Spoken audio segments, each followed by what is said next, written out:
Yeah.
Stable. But the owl's off when he rebooted, so it's only showing me. Do you need me to unplug and plug it back in?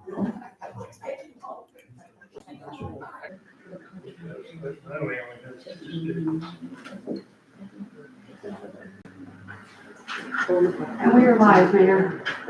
You ready? Yes, ma'am. Okay. Are you ready? You need to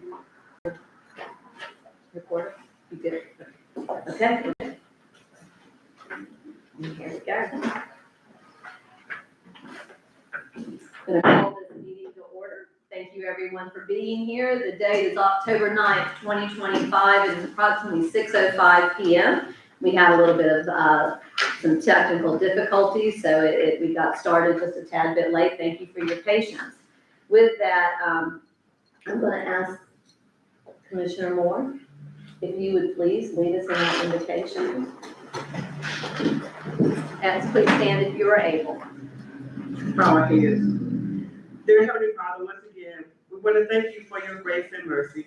We thank you for you looked over us all night long. You kept us safe from all hurt, harm, and danger, seen and unseen. And we ask that you be with us this evening as we make those important decisions that will help your people in this city. We ask you bless every heart and every soul and every mind that is even present on this evening.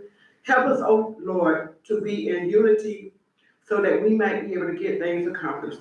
Help us to agree and disagree in love. And so we all know that we at all times. But help us to have mercy. And help us to do those things that will be pleasing in your sight. All these things we do ask in that son Jesus' name. Amen. Amen. Thank you. Pledge of allegiance. I pledge allegiance to the flag of the United States of America and to the republic which stands one nation under God, indivisible, with liberty and justice for all. Thank you all. Madam Clerk, if you do a roll call for us, please. Commissioner Lisa K. DeVito, Present. Commissioner William B.J. Laurie, Present. Commissioner Linda Moore, Here. Commissioner Cynthia Burton, Here. City Manager Derek Martin. Here. Absent this evening, Mayor, is Assistant City Manager, CRA Manager Christina Marie. City Attorney, Mr. Don Holmes. Here. Putnam County Sheriff's Office Major David Essery. Here. Finance Director Steve Conklin. Here. Public Works Director, is Keith with us this evening? He is not. Okay. And Mayor Myers. I'm present. Thank you very much, Madam Clerk.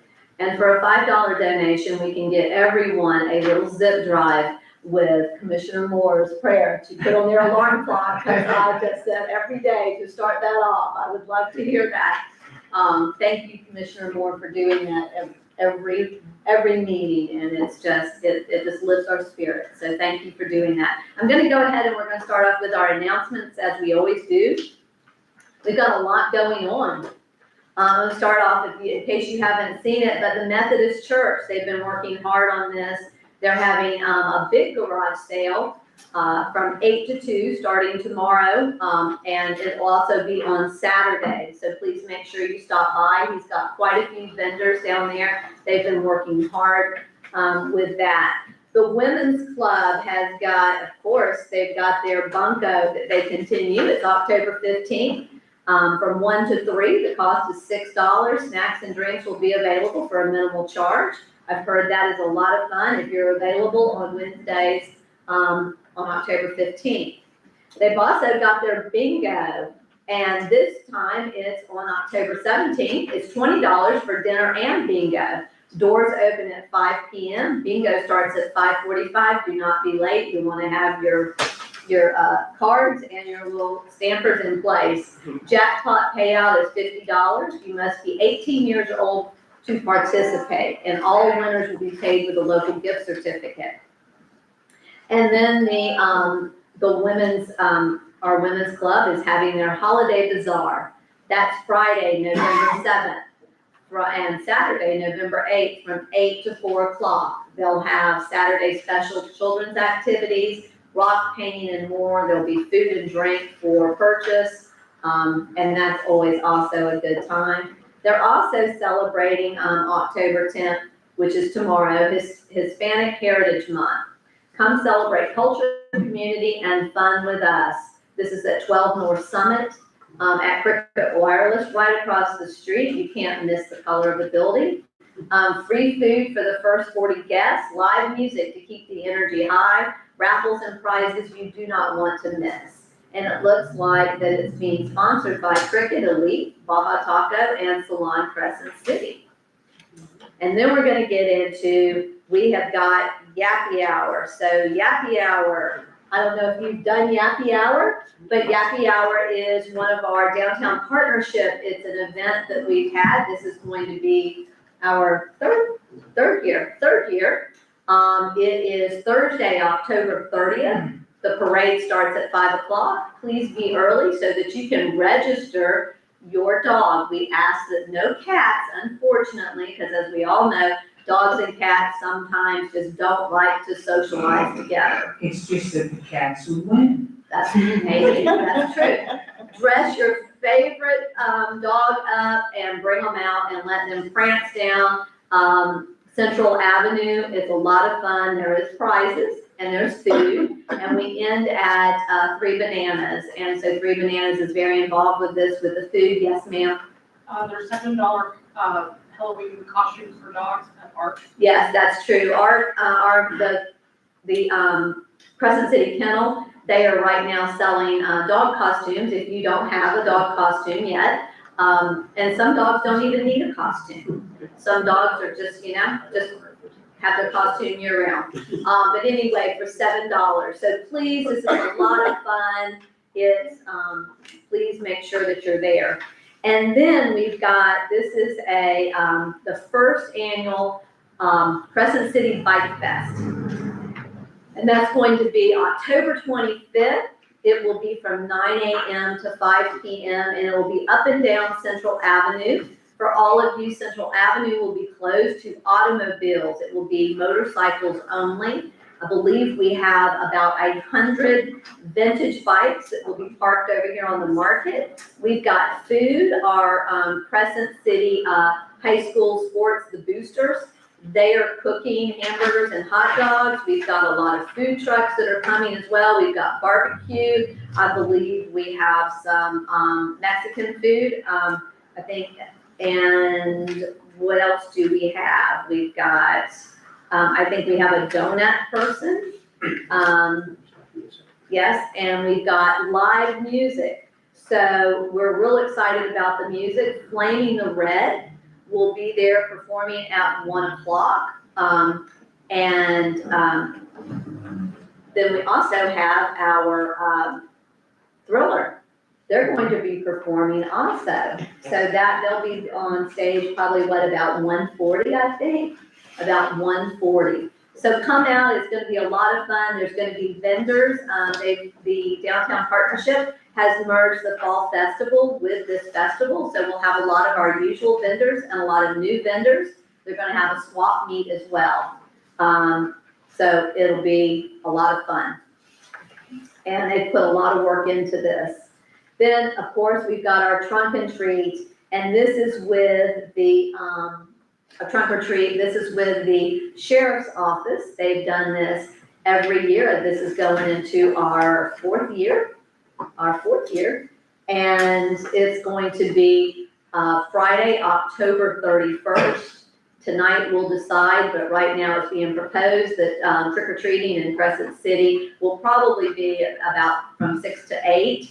But please make sure you show up. I know that a lot of people down Central Avenue, business owners and building owners are going to have stuff on Central Avenue and then all down South Prospect Street and all through town. So this is, the Sheriff's Office has taken this on and they do an incredible job. Last year, I think, Major Ussery did, we have, what, 1,600, I think?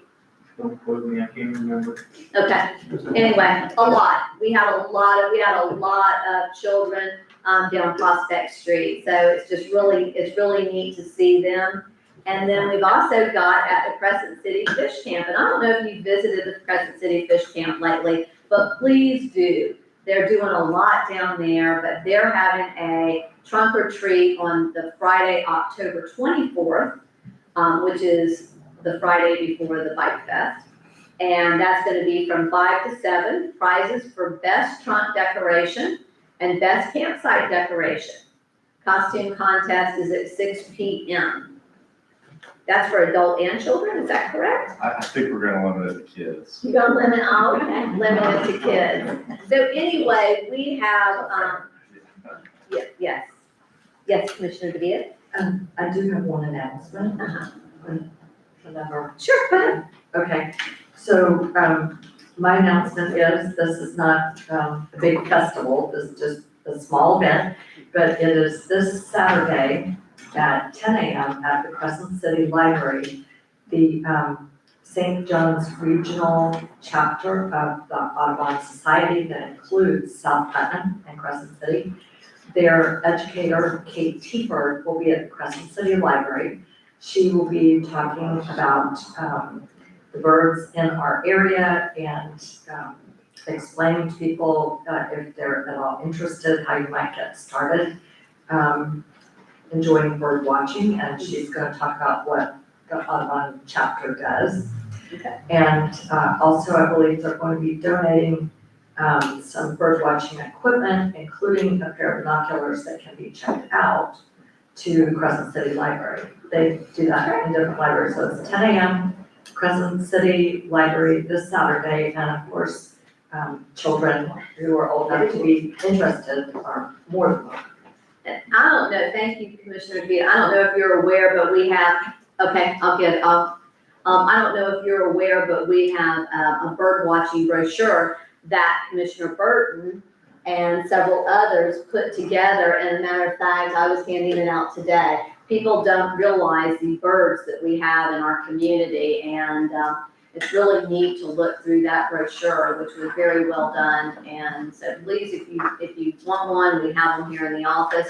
Grab one. It's a lot of fun. It's a lot of fun. Yes, Ms. Gomez, you have an announcement of an event. Yes, I'm sorry, Mayor, but That's okay. we didn't have the time to do a flyer for you, but the library, we having our annual book sale, October 24 and Saturday 25th, from 9:30 to early afternoon. And we have tons of books, some free books.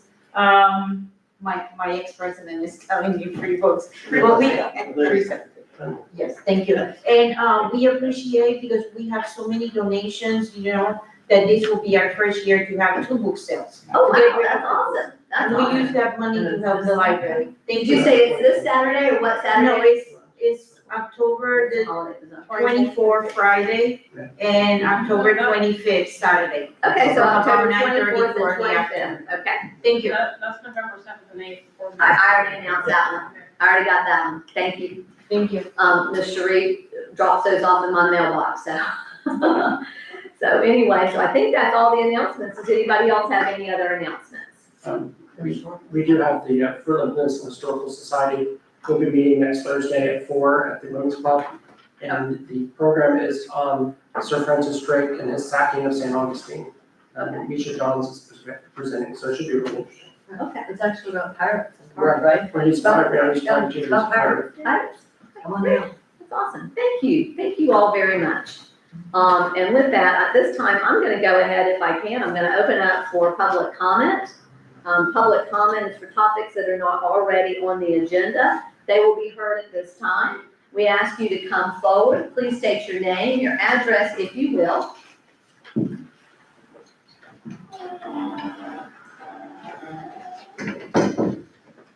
Hello, how are y'all doing? My name is William Parsons, I'm the commanding officer, Action Emergency Response Team. I'm here today to request a donation of the park that's next to the Johnson Over Turf. You guys donated it to us back in April due to our founding officer passing away. His wife has also passed away. She passed away September 23rd this year. I just wanted to see maybe you guys be willing to help us out again this year. Okay, so you're wanting to use the park? Yes, ma'am. We're gonna have, just like we did last time, we're gonna have a grill out there. The funeral will be this Sunday from 11 to 5 p.m. right across the street from the Johnson Over Turf. Okay, how many people are you expecting, do you think? About 50 or 60. Well, like last time. Yes, ma'am. Shouldn't they fill out some kind of paperwork with, the front office here. That is the issue. Last time, did we waive the fee? Yes, we waived the fee. Okay, but I need to get a copy of the park rules. And I think that you've working with the clerk on that, Yes, okay? This was just something that was not on that we did not have on the agenda, so he asked if he could come forward and just ask for permission for this. Mayor, if I may, Yes.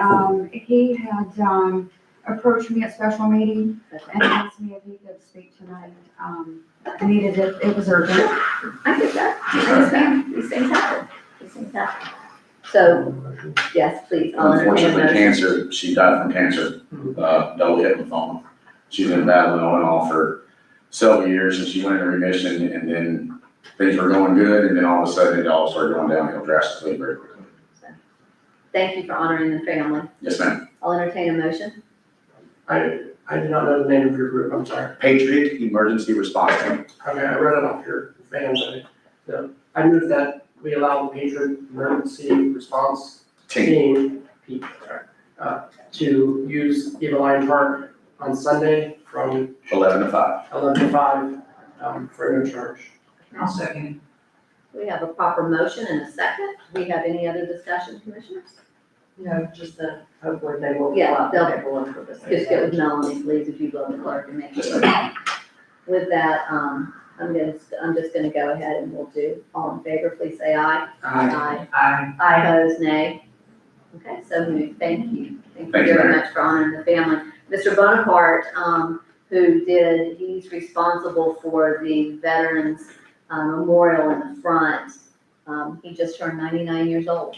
Oh, wow. Yeah, so he did that, and we're hoping, during Veterans Day that we'll be able to do something to honor him for that. Yes, ma'am. And if you guys need any help, let me know. Thank you. Yes, ma'am. Do we have anyone else for, public comment? I only have one, speaker card. Okay. Seeing no one else come up for public comment at this time, I'm gonna close public comment. We're gonna go into, and, it is with, a heavy heart that we present this. As most of you know in the room, Nancy Harris Earl, she was both a mayor and a commissioner. We lost her recently. And I'm honored to be here today because she was the first woman mayor of Crescent City. And I had the honor of spending time with her before I decided to run. And she, throughout the time that I was here, oftentimes, if I needed her, she was always available. And it's a tremendous loss. She served 9 years here, and then she went on to serve our county. And she's left a legacy behind. And so at this time, I'm going to ask, we have in the audience today, we have her husband, Mr. Tim Earls. And so if you want to come forward, we have her son, Mr. Pat Harris, if you'll come to the podium also. Her daughter, Stephanie Harris, Park could not be here this evening. I have Commissioner Banks. Commissioner Banks, would you like to come up as well? Commissioner Banks served with her during her tenure here. I believe Commissioner Lori, you also, didn't. It was afterwards, okay, it was afterwards. They told me while she was here. Oh, I'm sorry, I apologize, I had doctor and I did not say that, doctor. You can tell he is a doctor because he came right from, he came right from there. So with that, I'm gonna start this off. We're gonna share this. We're gonna share this proclamation the commission is. I'm gonna start it off, commissioners, you know where you're going to blend in. This is proclamation 2025-07. It's honoring the life and legacy of Nancy Harris Earl. Whereas the City Commission of the City of Crescent City honors the life and legacy of Nancy Harris Earl, a devoted public servant, community leader, businesswoman, and beloved mother, grandmother, and great-grandmother. And whereas Nancy Harris Earl made history as the first woman to serve as mayor of Crescent City, holding the office for 9 years, during which she demonstrated exceptional leadership, integrity, and vision for the community she loves. And Whereas during her tenure as mayor, she was instrumental in securing grant funding for the city's water treatment plant and passionately championed downtown redevelopment, parks, historic preservation, and beautification projects that continue to shape the charm and character of Crescent City today. And whereas following her service as mayor, Nancy Harris Earl continued her legacy of leadership as a Putnam County Commissioner, faithfully representing her constituents for 16 years and advocating tirelessly for the needs of the people of Putnam County. And Whereas she was a woman of deep faith and compassion, a long life member of the Presbyterian Church, and was an ordained serving elder at the time of her passing. And Whereas, as a successful businesswoman and owner of a local real estate company, she contributed to the economic vitality of the community while maintaining a personal dedication to fairness, honesty, and service to others, including as an active Rotarian. And Whereas among her many accomplishments, Nancy Harris Earl was especially proud of her work with Ride Solutions, where she played a pivotal role in preserving rural bus routes and advocating for residents in need of reliable transportation. Her efforts helped ensure continued service for the elderly and those without access to other means of travel, a mission that continues to this day. And whereas Nancy Harris Earl was admired for her kindness, strength, and unwavering principles, inspiring generations of women as a trailblazer in public service, and touching countless lives through her leadership, generosity, and heart for the people of Putnam County. And whereas, above all her professional and civic achievements, Nancy Harris Earl was most proud of being the mother of Dr. Patrick Harris and Stephanie Harris Park, the loving grandmother and great-grandmother. Serving in this role was her greatest joy and legacy. And now, therefore be it proclaimed that the City Commission of Crescent City, Florida, does hereby recognize and honor the life, service, and enduring contributions of Nancy Harris Earl, expressing profound gratitude for her many years of leadership, faith, and love for this community. And be it further proclaimed that the City Commission of the City of Crescent City celebrates her as a true servant, public servant, whose example will continue to inspire future generations of leaders. In witness whereof I hereunto set my hand and cause the seal of the City of Crescent City to be affixed on this 9th day of October, 2025. To have this legacy, all of us, as we pass, hope that we leave our mark. And as you look around this room, as you look around this city, and as you look around this county, she left her mark everywhere. Her fingerprints are everywhere. And she lived across the street from my parents for many years. That's how I really got to know her. But Commissioner West, who wished she could be here tonight, unfortunately she could not be. Joey Froelich also could not be. They both will be there tomorrow. Commissioner West used to tell me always she had such wonderful memories of serving with her. She said we had so much fun. She said it was just fun. Everything we did it for this city, and she had such a heart for this city. And I remember her talking about how she wanted the city to be beautiful. And someone said to me afterwards, yeah, she just wanted the city to be beautiful. And I said, and didn't she do a great job? And for all of us here to have the honor to carry on that vision that she had, is just for us, it's just such an honor. It's such an honor. Our hearts go out to each and every one of you. We know that she's looking down on us and she's smiling, and her heart is with each and every one of you and this city and this county, and it always will be. So thank you. Would you like to say something? I just would like to, for the family, say we're deeply touched and very grateful for this honor. Thank you so much. Can we get a picture? They want, I know that. Yeah. Commissioner?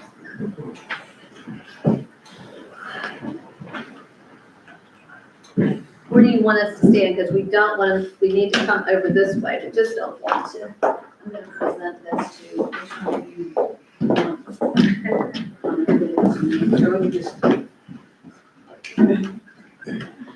And Commissioner Banks, I didn't say that, but Commissioner Banks, thank you for being here tonight. Thank you, thank you. I miss you too. I told him Commissioner Moore would scoot over. I'll tell you. I almost put him on the spot. You want to come up here and we'll have a picture? Yes. I almost put him on the spot and gave her a break tonight. Well, I'm Here, you tall, see so y'all can get in front Yeah, of right me. here. We gotta make sure that, can we get BJ? There we go. I'll let you stand by, if you want to stand by Lisa on the other side. Oh, I think she wants you over here so we don't cover up Commissioner Lord. Yeah. Well, let's, Like that? yep, no, let's push you and, Go that way, and and you then want Tim you come here? over here. Okay, Tim, you get there, I'll be up here. All right.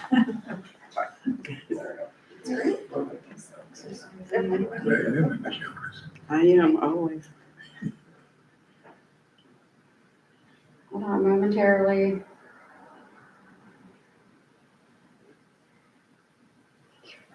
Got it? Our loss is Heaven's Gate. There's some place like this. There's like this at Mayor. Everything, that's me. She just swears it's like this at Mayor.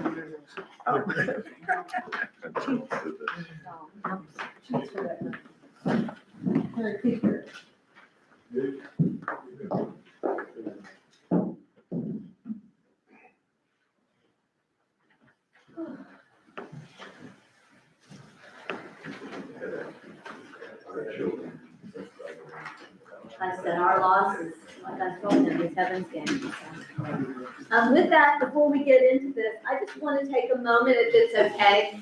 We have also had, and this has been a fun time, and I just want to give them an opportunity to get up and just say a few words.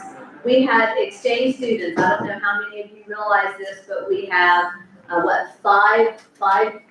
six exchange students. And they asked to shadow us. So today we have shadowed, they have shadowed us, myself and Derek Martin, our city manager. So why don't you two, if you would, come up and introduce yourself. This is Alex, and Alex is from Romania, and Alex is, and then we've got Thomas from Taiwan. So if you want to, get up and just tell us a little bit, Yeah, of course. I'm Alex from Romania, as you said. I'm an 11th grader here at Crescent City High, and I've been here for a month and a half. I had a great experience. I was overwhelmed at first, but after 2 days, it was amazing. Everyone was so nice and open to me. Nobody made fun of me for being Romanian and having a big accent, and I've just made so many friends. It's been a great opportunity so far, and I'm happy to be in this area with you all here. Thank you. Thank you. Hello, my name is Thomas Xiao. I'm 16 years old and I'm studying Crescent City High School too. And I have been here for a month and a half. I studied a lot, learned a lot of things, and I'm so lucky that I can shadowing in the City Hall today. And nice to meet you. Thank you both.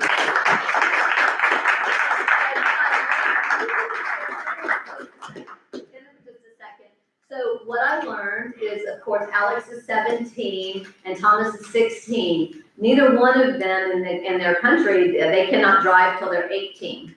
So no motorized, and while they're here, they can't do no motorized. They so far have not seen an alligator, but they are on the hunt. So if you see an alligator, make sure, let us know if you've got one hanging around by there. But they are definitely on the hunt for an alligator. They're excited, about Halloween because they've never, been here for Halloween. And, Alex has actually, spent time in Transylvania.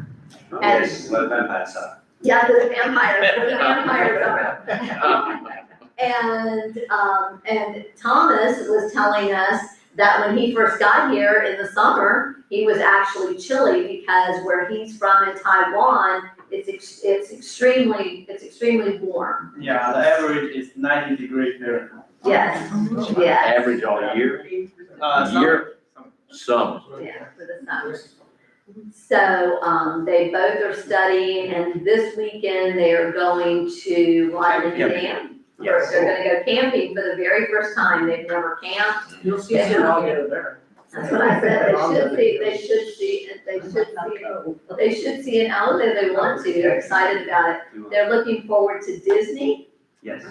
And while they don't have Thanksgiving, in their countries, they're going to celebrate Thanksgiving in our country and try to get some of our traditions. Exactly. So your experience so far has been, It's been great, and we're looking forward to even greater stuff. But yeah. okay. And the other thing I've heard is they both have big appetites. Big appetite. So thank you both for being here tonight with us and spending the afternoon with us. Thank you too, it's an honor for us too. And commissioners, do y'all have any questions for them? No questions? Okay, and well, thank you, and we just wish y'all much success. For you, Commissioner Burton? I do. Once you see these alligators, and you're gonna see them around the dam, so take a few pictures, and really, take a few pictures when you first see them. If somebody would do that, it would be like, oh yeah, it'd be a great picture for it. I have a question. Yeah, pretty good. I have a question. So when did both of you start learning the English language? I started like 10 years ago. 10 years ago. Yes, and I started when I was 6 because in Romania, no matter your grade level, you have to study 2 hours of English every week. Wow. That's good. The rest of the world realizes the value of being bilingual or more, maybe more than we do. Yeah. So I just wanted to know how early they started learning, and so you're talking about.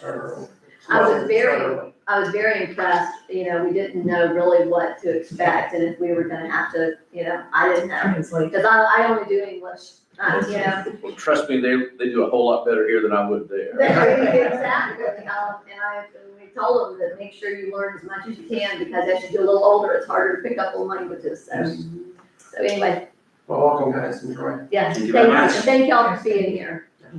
Thank you.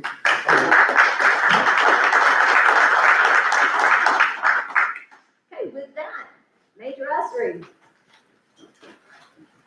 It's slowly getting easier. Good evening, I'll make up for my interruption earlier. Stop for a minute, Oh, I don't think we have, there are minutes. There's no minutes, I believe, Mayor, that there's workshop tentative dates to vote on. Oh, okay, so Yes, there it is, okay.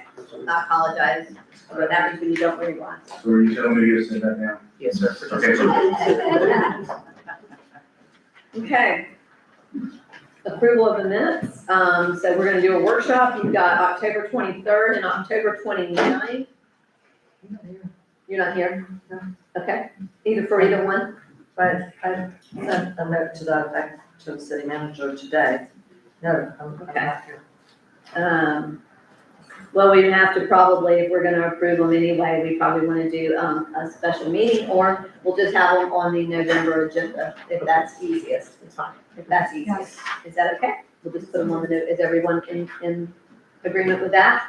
Well, are we going to be doing another workshop between now and the November meeting? We've had some discussion about, the next steps for the fire station? I don't know that you'll be ready before the next meeting. I won't know until next week. I'm pulling that data together right now and had meetings with the engineers, so, yeah, we're working on it. If that does happen, then we can at that time make that decision and call a special meeting for that. If in fact he does have that ready, but right now I don't see that happening. Okay, but I will, nevertheless, I will send my dates again to the city manager. Okay, Just that's great. Thank you. Okay, are we done with that? Major Esri, please come forward. My exercise today. And I want to say again, congratulations. We missed your ceremony. That's okay, that was my fault. That's okay, but we missed it, but you know that we were there in spirit. All of us were there in spirit. Well, good evening, everyone. Obviously, we got a decent report, so we'll probably be here all night. But anyway, the gist of it. I apologize for my PowerPoint, kind of a presentation on what happened there. Should have been there probably a little bit earlier to get set up, but 15 minutes wasn't enough time, so. We were here at 5 o'clock. Well, I don't think it was your fault, the computer, so. we'll figure it out. Okay. So as you see here, we had a delayed residential burglary on 43 South Summer Street. Items were taken from inside the house. Basically, this house is used as a storage location. We do have a person of interest in this case. We're just waiting on some DNA. Some items we found, waiting some DNA to come back. So hopefully we'll have that in the next about 13 months to run behind. Any questions on that? Does anybody have any questions? Yes, Commissioner Kuda. I have an observation about that, and it relates to the lady over on North Main Street that we heard from a meeting or two ago. It seems like we have a problem if buildings are unoccupied in this downtown core area, that people are seem to be breaking into them and trying to live in them. It was my understanding that, for this burglary on Summit, that somebody may have been living there for a while. So it was only, I believe, a 2-day time span that he was there, and then came back 2 days later. That was a late reporting, and found that someone had been inside the home and moved out with him. Well, I heard other information that said somebody may have been there for quite a while. Okay. But it seems like, we have people sleeping in the park areas, we have people trying to live in the restrooms, and, we've heard from a lady a few blocks over, when places unoccupied, there seems to be a problem sometimes. People, I don't know, they need a place to live or crash or whatever, but it just seems to be kind of a recurring incidents in this core area. From what I'm seeing from reports of law enforcement, I'm not seeing that big of a problem with people breaking into homes to go to sleep. I'm not seeing that, so. I'm saying when you combine it, if there's a vacant place, they're climbing in. If there's a covered place in a park or bathrooms, they're there. I see it quite a bit. Yes, And ma'am. I know, Ellis Gomez spoke about that. Yes, ma'am. So maybe the officers need to look a little more carefully, and maybe we need to call Yes, ma'am. them, because that seems to be a problem. Yes, ma'am. I think too, though, it's a responsibility of the property owner to secure their property. I mean, that falls on, that does fall on that, and I know some of those are not as secure as they should be, but I think a lot of that falls on, just like we're told to lock our doors every night. You have to maintain your property too, as part of that, so. Once we're there, we obviously, if it's a matter where we can, for criminal charges, make an arrest, like that, basically, so. They're aware of the problem, very aware of the problem. They know my concerns on it, so if somebody sees something in police, I say this every meeting, you see something, report it. I did that the other night, and I was pleased to say on Saturday evening, there was a car parked in front of our house, 10 o'clock at night, and 4 deputies showed up and they walked all the properties because all of them are vacant, and then I found out it was the boyfriend. I thought it was silly, but they said the same thing, if you see something, say something. That's okay, we've seen houses across the county where people come in and they go inside the home, they take everything, the washer, dryer, kitchen sink and everything, and the neighbor just thought somebody removed some furniture. Yeah. They didn't want to say anything, so.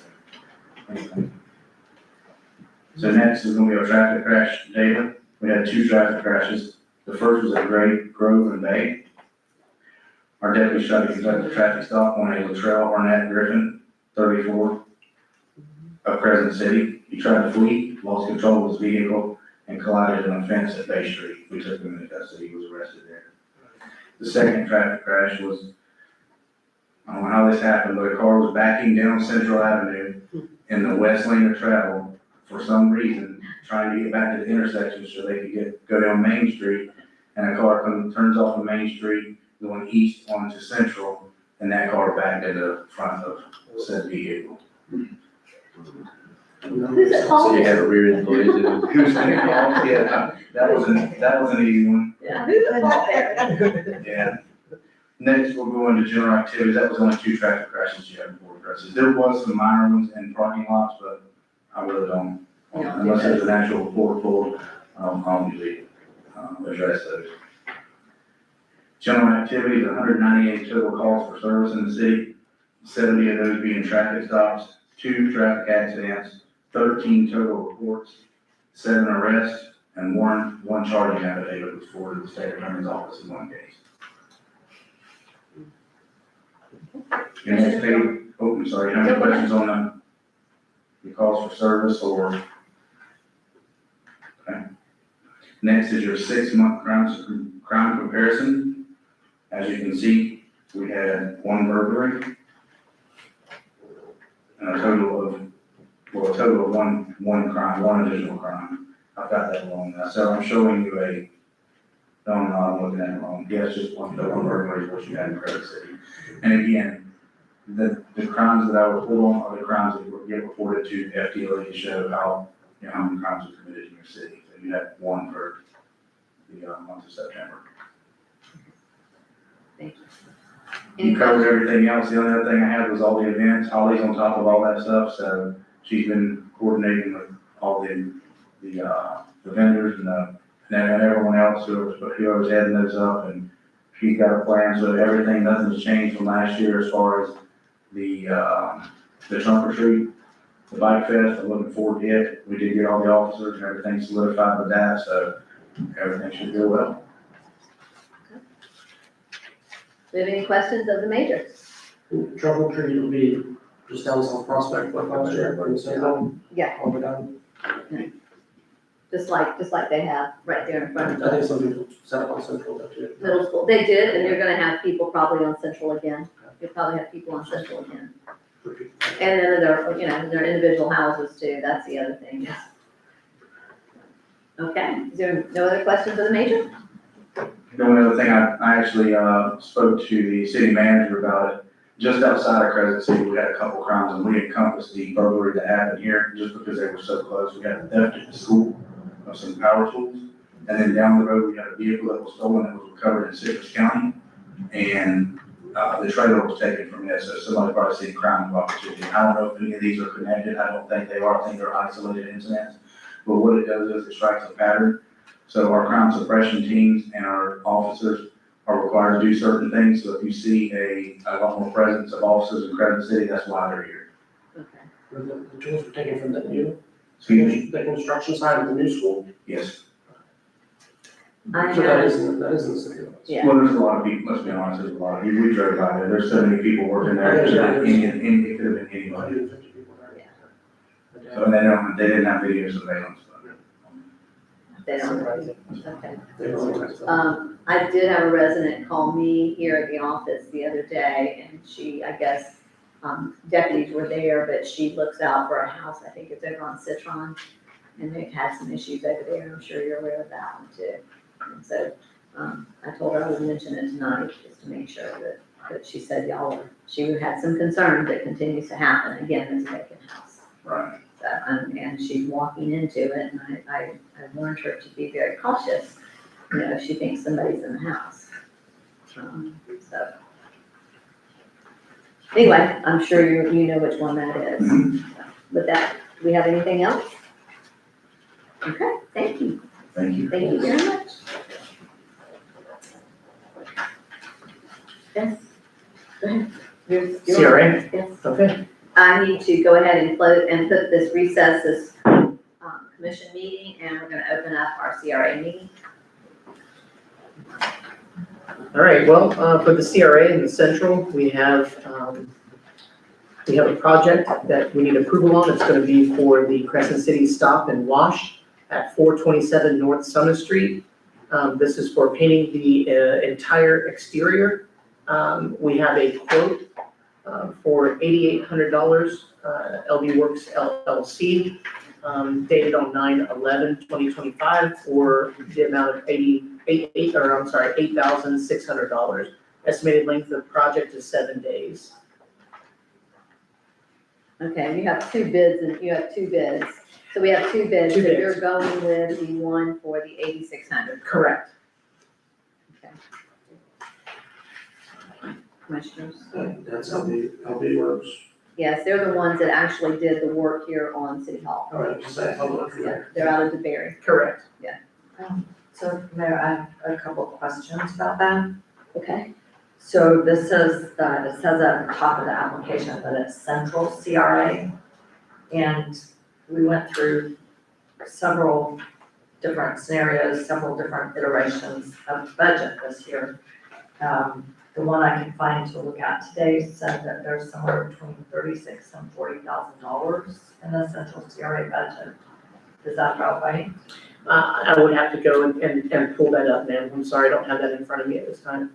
Okay, so that would be, so if we give $8,600, then that would be the first project that we do. Yes, ma'am. This year. Yes, ma'am. And then I know, in the CRA report, it said that, the CRA manager had sent out a letter to the targeted buildings in the CRA district, letting people know that there were grant funds available.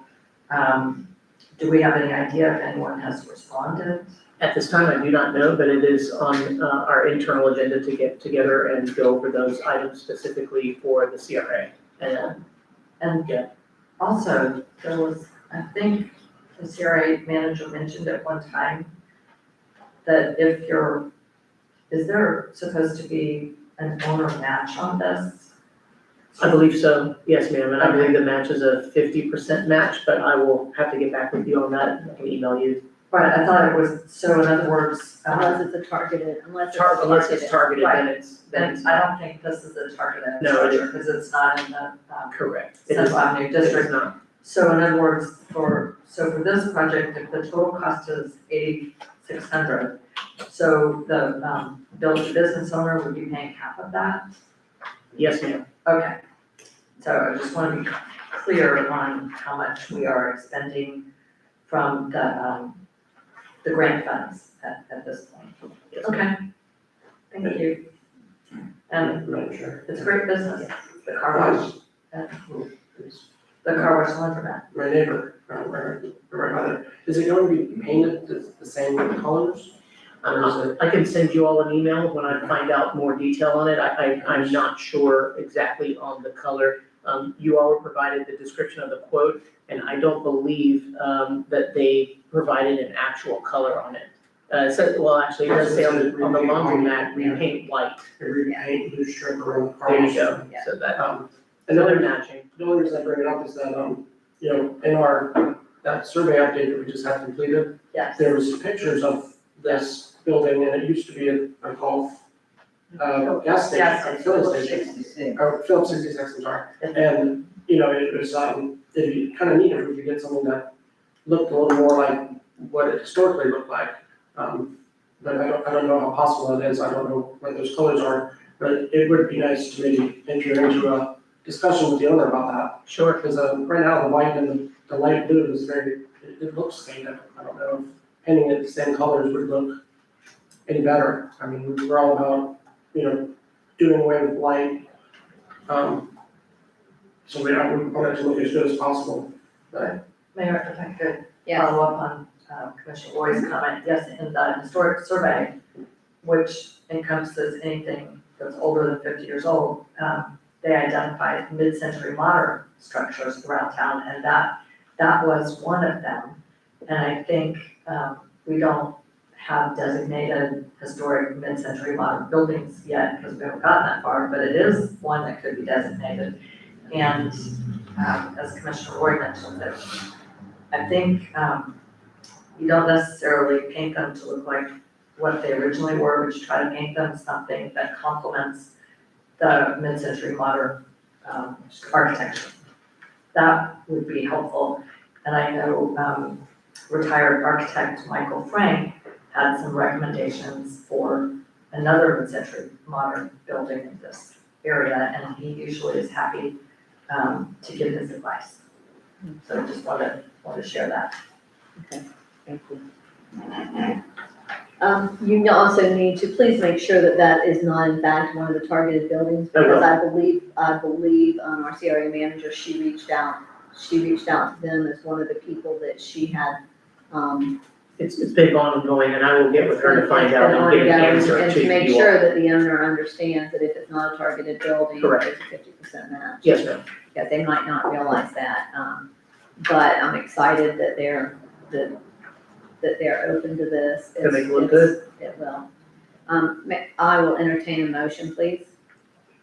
I move that we, how do you want me to word this?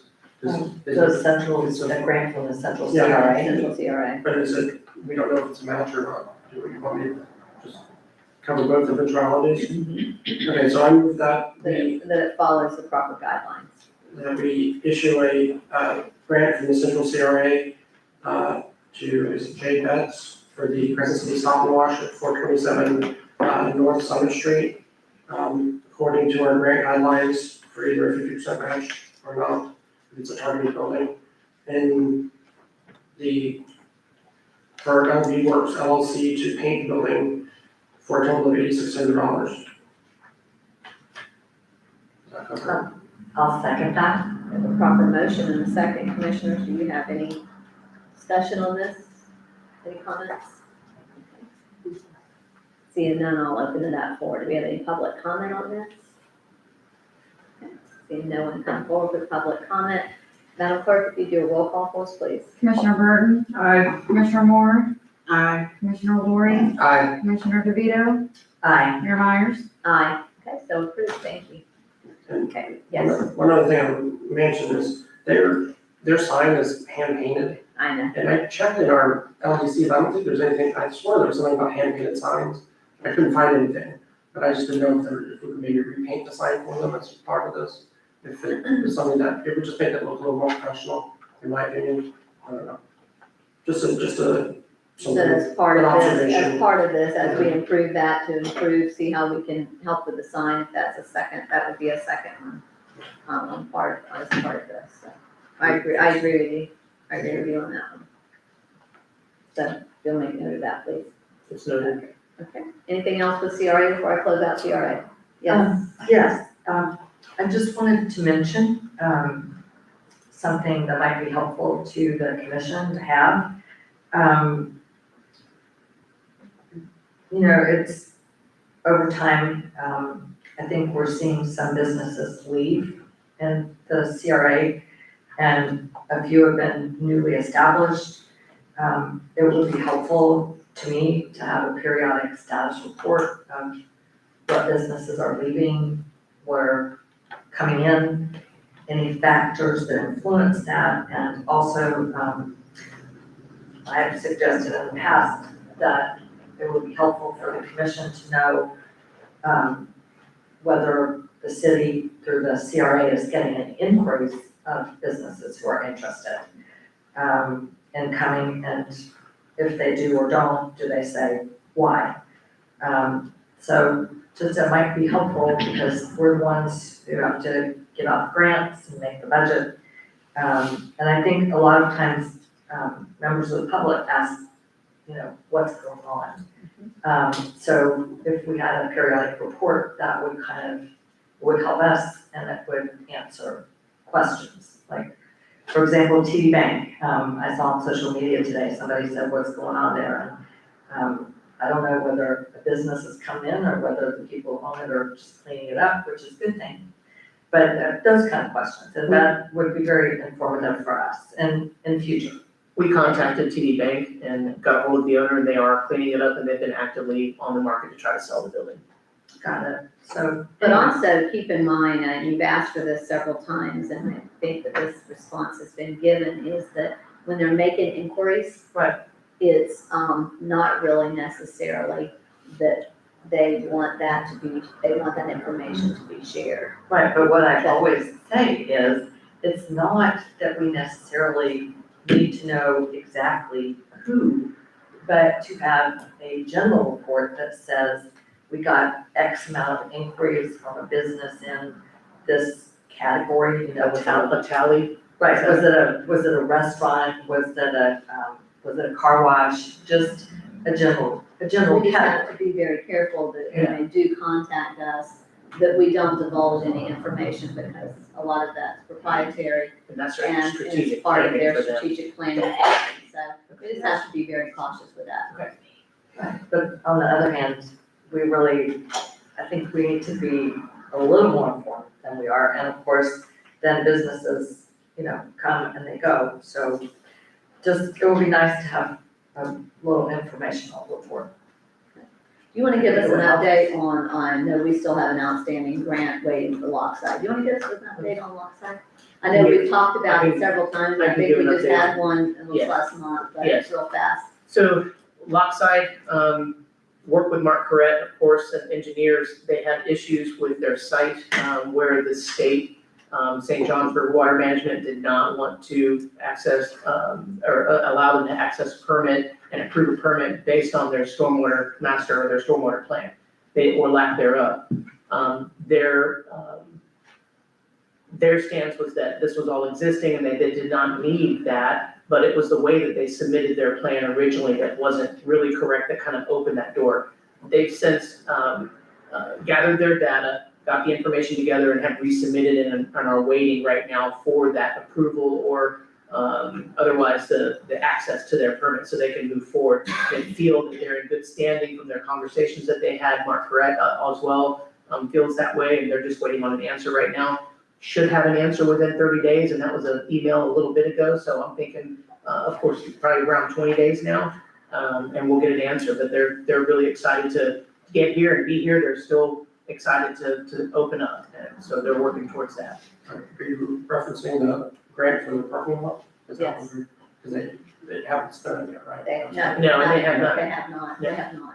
And I thought it was an impervious versus pervious, and we had to provide them with documentation that that's been there for It's some been there, time. yes, and we provided historical photos, historical map photos, aerial photos, and gave that to them as, I'm not sure if that's part of their package that they submitted, but I'm pretty sure that it was. Thank you. Yes.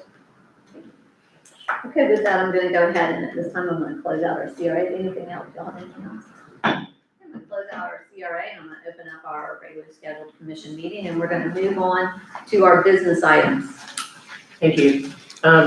If I may, I believe that we have an emergency item that we need to add. That's the application for the special event.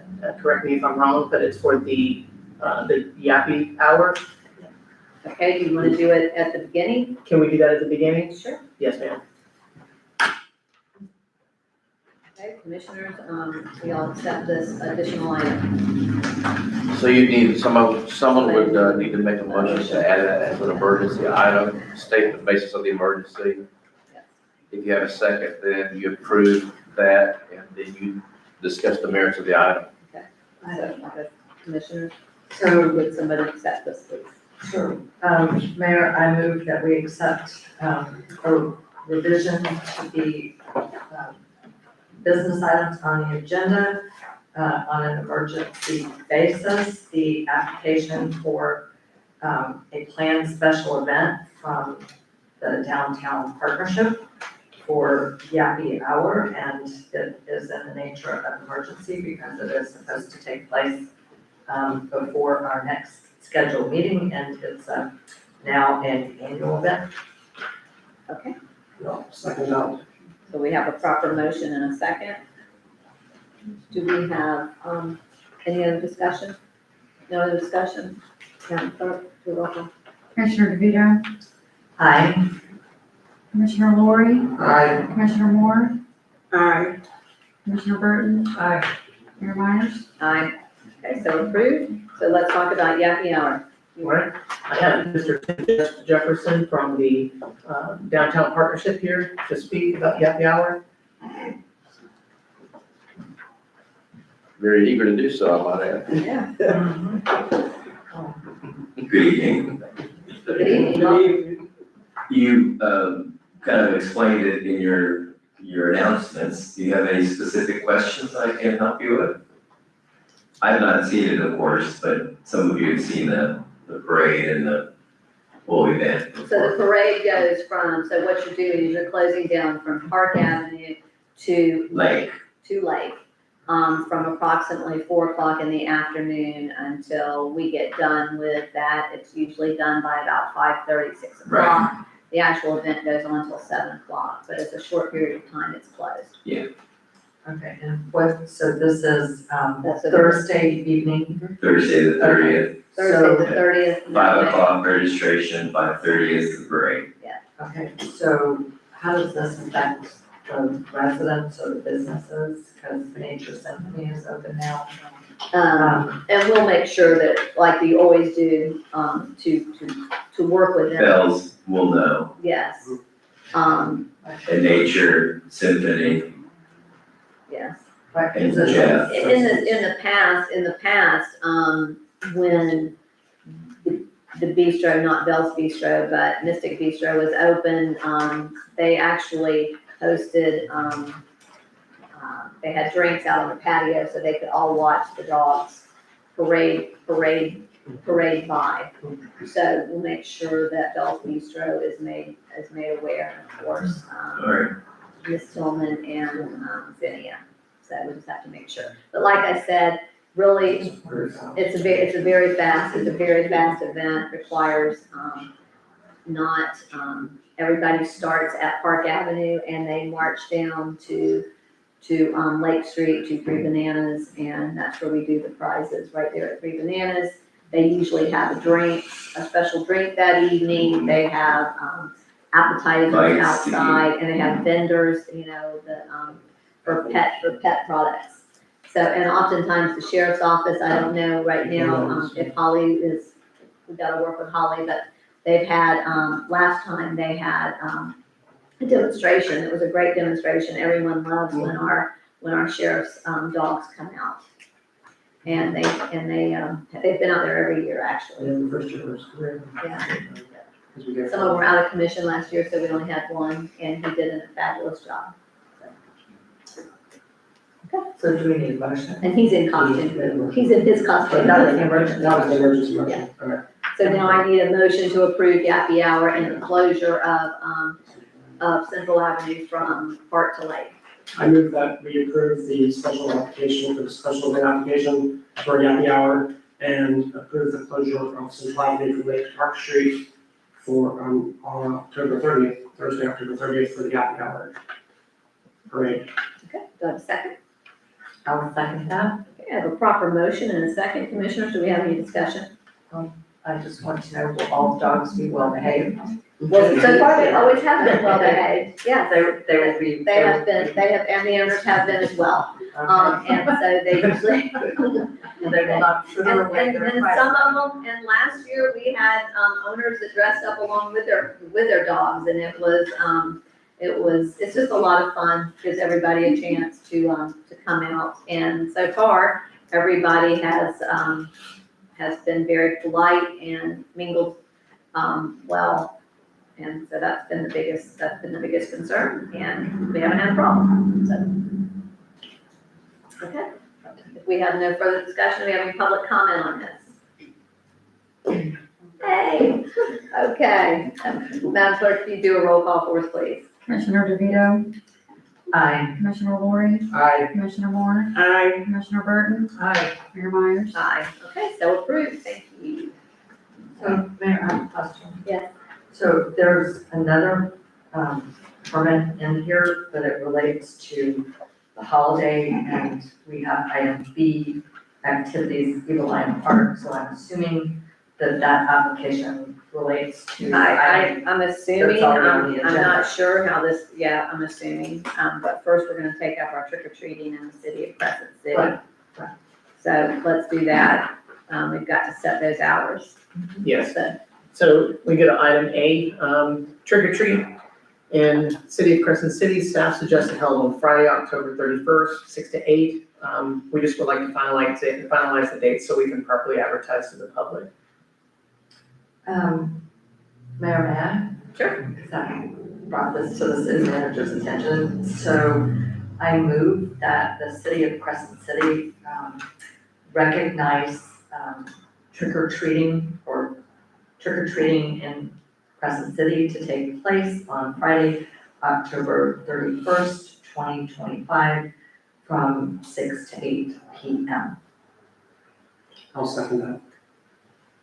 okay, we have a proper motion and a second. Do we have any other discussion? Mayor, just one thing, I think in the past we've said, I don't know if this needs to, I don't think it needs to go on the motion, but for people who want to have trick-or-treaters come to their house, they should turn the porch light on or their front light. And if they do not wish trick-or-treaters, then they should turn the porch light That's up to them, yeah. off. Right. However they want to handle that, absolutely. Suggestion. We do 6 to 8. Do we feel like that 6 to 8, I mean, I know, especially with our little ones at 6 o'clock, if, They come out early, um, and, I mean, people start gathering. No, I but the know. main thing is the 8th, because really Right, then. We close it down, we close it Then down. everyone goes home, but I don't think people coming earlier is a problem. Okay, we have a proper motion and a second. Do we have any further discussion? Okay, do we have any public comment? I have a question. Yes. Is it just on Prospect? No, well, Citywide. no, it's all over the city, all over the city.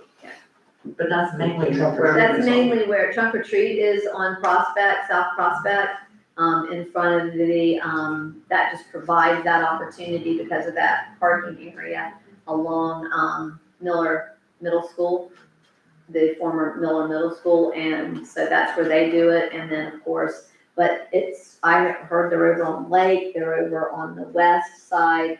People They're all over. go mainly where the houses are close together and where people give out candy, because they went on South Main Street many years ago, and then when many of those houses became vacant and there was no one there, they quit going. But it's basically, they go to the efficient areas for trick or treating. If there's one house every other block, they're, Yeah. they're not gonna go. Yeah. Which are usually on Prospect Street, so. I know, we gave out, goodness, I think we gave out 1,200 pieces just at our house last time. We had to close it down at 7 o'clock, 7:30, 7:15. Stock up on your candy early, Stock up because on your candy. it sells out. Right now, several stores have it buy one, get one, Yeah. and some have it buy one, get one half off, so. But people traditionally don't trick or treat on Main Street. I have advertised to little children that I know in my neighborhood, and I'm lucky if they will come because they're over in the hot tub. That's hard, but I've seen you sit over there giving out. Yes, I know, I gave up. Get over there. We go to the church, but, you know, the kids want to be where all the others, they want to be where all the other kids are. They don't Okay. come to my house either, so we can go to the mayor's house. There you go. Go to Mayor's house, mom and dad, and my aunt and uncle give them candy out there. If you would go ahead, Madam Clerk, and do a roll call for us. Commissioner Burton? Aye. Commissioner Moore? Aye. Commissioner Lori? Aye. Commissioner DeVito? Aye. Mayor Myers? Aye, thank you. And it is a lot of fun. The adults love, so if you have a house that you know is gonna be, well represented with candy, go sit with them. Take some appetizers or something and go sit with them because the outfits are just awesome. And bring candy, it will be welcome. And bring candy, it'll be welcome. Okay, Thank you. Our second line of business, line B, is our Christmas parade and activities at Eveline Park. Citizens have been inquiring about the schedule for the holidays. There's several events and specific needs. Of course, we have the volunteers or need volunteers or otherwise, and we need to discuss the dates and the needs. So staff would like to leverage our city website and post all of the upcoming events. okay. We have an application here. Are we supposed to take that application up for, This is gonna be the activities for Eveline? Yes, ma'am. okay. little confused here. So I guess we need to talk about the Christmas parade. Last year, the city, in conjunction with the Rotary and Miss Mary Ann Braddock, she was very instrumental in that, did the Christmas parade. It's usually always the first Saturday of December. And in speaking to Miss Mary Ann, she has again said she is willing to help, but feels like this should probably be the city, just like we did last year, but she is gonna work with us. Is that correct? That's correct. I'm holding her to it, so if that's if everyone is in agreement with that, then we'll go ahead and proceed that way. So for discussion, that's December 6th. Yeah. Is the first Saturday. Is that the first Saturday, Yes, it is. December 6th? Yes. Okay. Okay, so wait a minute, we're just talking about the parade now, we're not looking at the application for the special. I guess, so right now, I guess let's start with the parade. Okay, because I'm not sure, so, what, The parade. okay, right, the parade, so I have just something to add about that. okay. For a good 50 years, the First Presbyterian Church has their holiday bazaar and solar tea. And that's always coexisted in conjunction with the parade the last few years. And I think Miss Pat Langdon came and spoke about that. The parade time kind of moved around and made it hard to plan for the holiday, the silver tea and bazaar. It would be nice if they could coordinate with that.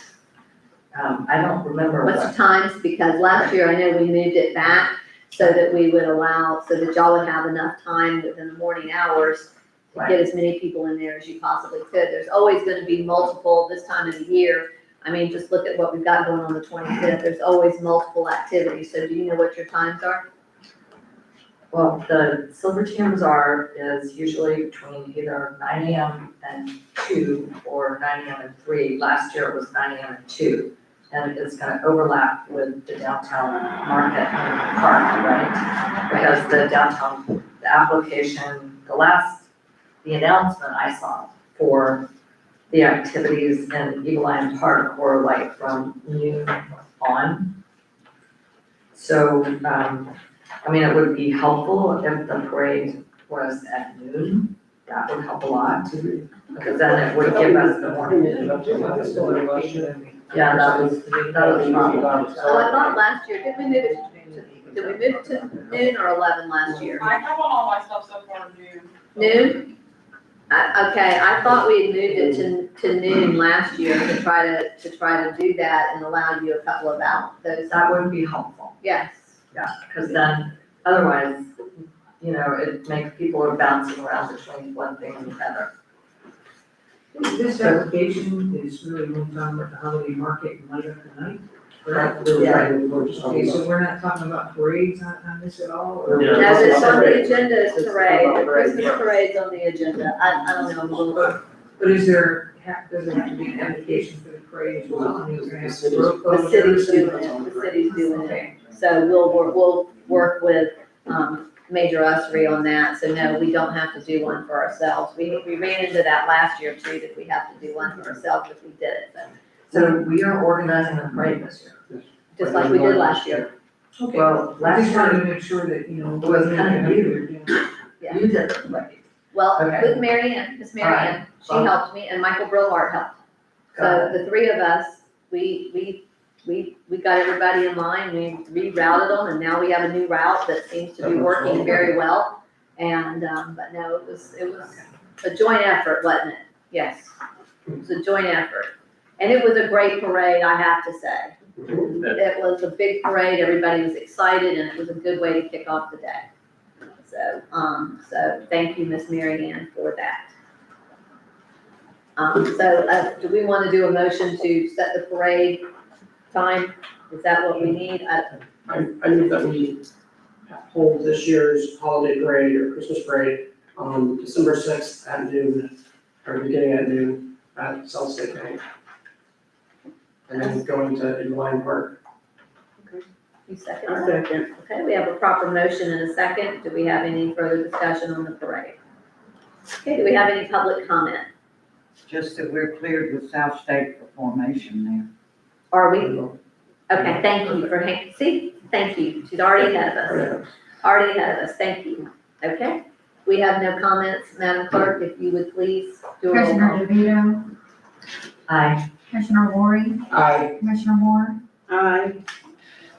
and Commissioner Burton. Aye. Mayor Myers. Aye. Okay, so approved. So the parade is now for everybody. It is December 6th at noon. With lineup beginning at 11. Okay? And then we've got activities in Eagle Lion Park, and we have an application for a special event, which is a holiday market and light up.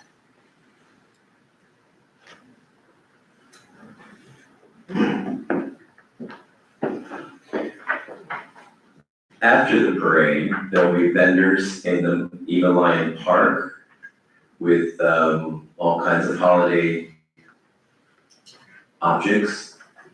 And that will go on until about 4. We decided that they should be gone before the 5 to 6 o'clock, which will be cocoa and cookies, followed by the lighting of the trees. So instead of having the vendors wait until 7 o'clock, we're gonna ask them to be done till at 4 o'clock.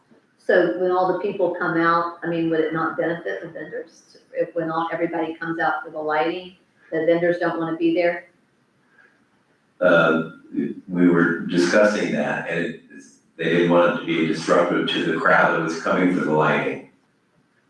So 4 to 6 is, 12 to 6 is the overall event, but at vendors would be till 4, 5 to 6 would be cookies. We're gonna possibly have Santa, some dancers, music, singing, caroling, that kind of thing. Then 6 o'clock, cocoa and cookies. And then do the lights. And you're gonna turn the lights on, if there are lights. Okay? So that leads us to another discussion after we get done with this application. So let's, can I, have a motion for this, for the use of the Eagle Lion Park? Yes, so I move that we approve the application of the Downtown Partnership to hold their holiday market and light up event in Eagle Lion Park on Saturday, December 6th. I guess would set up from 10 to 12 and the event as a whole from 12 to 7. 12 to 6, and then break down 6 to 7. Rachel's shaking her head. Is there something That's different? what Connie said, the market should start at 11, because people were coming early before the parade anyway. Yeah. To set up and shop and stuff. I think it says 10 to 12 is set up. No, she said that people were already shopping the vendors before the parade, so she said that we should start earlier. Who's she? Connie. Well, so. Okay, we're just gonna approve Yeah. from, let's just approve for the application from 10 o'clock. Y'all work out those details. Y'all gotta work those details out. That's on y'all, so. My motion will be from 10 to, well, they have breakdown to 8, from 10 to 7 with breakdown from 7 to 8. Okay. Second that. I have a proper motion and a second. Do we have any other discussion? Okay, do we have any public comment on this? Just a question. You said if there are lights. Well, we're gonna get into that. We'll get into that. Oh, okay. I would like to say, if anyone here this evening or out there has any questions, they can always call me and I can get the answer, whether it's tomorrow or the day before the event or, so can I give my phone number for the partnership? Sure. 386-559-9243 is the cell phone for the partnership. Okay. All right, Thank you. great, thank you. Madam Clerk, I have a proper motion and a second. Would you do a roll call for us, please? And this is for the holiday market and light up usage of Eagle Lion Park from 10 in the morning on December 6th to 8 o'clock. Commissioner DeVito, Aye. Commissioner Lori, Aye. Commissioner Moore, Aye. Commissioner Burton, Aye. Mayor Myers. Aye. Okay, so approved. Lights, Lights. I would like to, I volunteer. huh? I volunteer. Lights, right now, we've lost one of our key people on this. I don't know how many of you know this, but, those lights require about 2 months worth of work. Yeah, and we it- started pretty much. Yeah, and we have to really start up next week, and we're already kind of behind schedule. We really have no volunteers except for the, high school. Erin Delaney has been, gracious, and her students, and said they would come in the afternoons for a couple of hours, and they will help out with lights.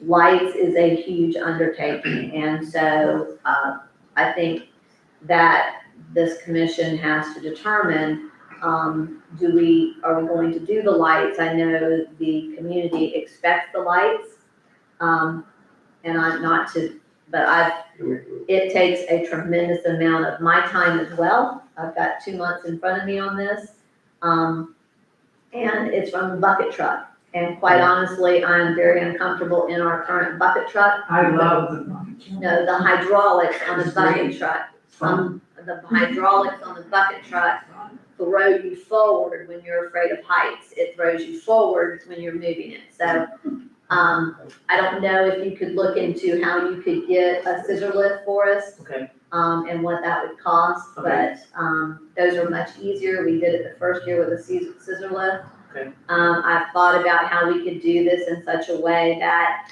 it would decrease the amount of time that it takes because, and so wrapping the Right. trunks and then bringing them up, this way and maybe not from the top down. The only other thing I've looked at, and this is something too that might be relatively easy. CRA, through CRA money, you actually can use for holiday decorations. You can do that as long as it meets with your mission of enhancing your CRA area. And so I've looked at those trees, and I don't know how many of you, of course, Charles was against it, but I've looked at the trees, the ones that just go, that have the pole in the middle and have all the lights that come down. You can get those relatively inexpensive, and you could possibly even do quite a few of those to add those to the lights just up the trunk in this way. It would make it from a manpower standpoint, because quite honestly, you don't have the manpower right now. And so that's something that we could consider purchasing. I think they run anywhere from like maybe $99 a piece. We have our big tree. Ronnie last year, I believe Ronnie can put it up. You only have a week of Ronnie, and that would be the, week of the 24th, that week. And so that's maybe something that you need to ask with Ronnie there, if he would assist with getting the big tree up. But I can see doing the little trees and then building the trunks around it in different areas. I don't know. That's something for the commission to determine. What's gonna happen in the, medium? In the median? Yeah. Okay, I mean, how did we put those up? Ronnie does it. He does it with the bucket truck. Okay, well, Ronnie's not gonna. I be able know, to do but it, see, so- Ronnie's the But it only, is the bucket truck. It is. Go up and- he does it in the bucket truck, and we can't have any volunteers in the median. So no volunteers in the median or in the bucket truck. Mayor, I was gonna ask, we're not asking high school No, students to go. no, they're all on the ground. High school students are all on the ground, none in the medians. There's a lot of work to do on the ground though. I We mean, wrapped those trucks in the medians, Yeah. and then Ronnie always went through with he and his crew, and he dropped them. He dropped them down. My only concern, I'm sorry. No, go ahead. The ones in the medians, they get hit and clipped by trees, or trucks as they go by, so like, it knocks them out, and then they're half out, and I don't know if we might wanna just ignore that for this year, maybe concentrate on park, and maybe the surrounding part of the park. They can do the bottom part, and you can do that, and you can drape them, I don't know how many of you, How many of you have been by Seville at night? Okay, the community center in Seville has done their tree, and it's very pretty. They've draped it this way from the bottom, so everything they've done has gone up and from the bottom. Not up and down. Yeah, it's not Not all the way to the top of the tree. Yeah, not all the way. We just gotta figure that out, because, one thing about Crescent City, it's a big deal, the lights are a big deal here.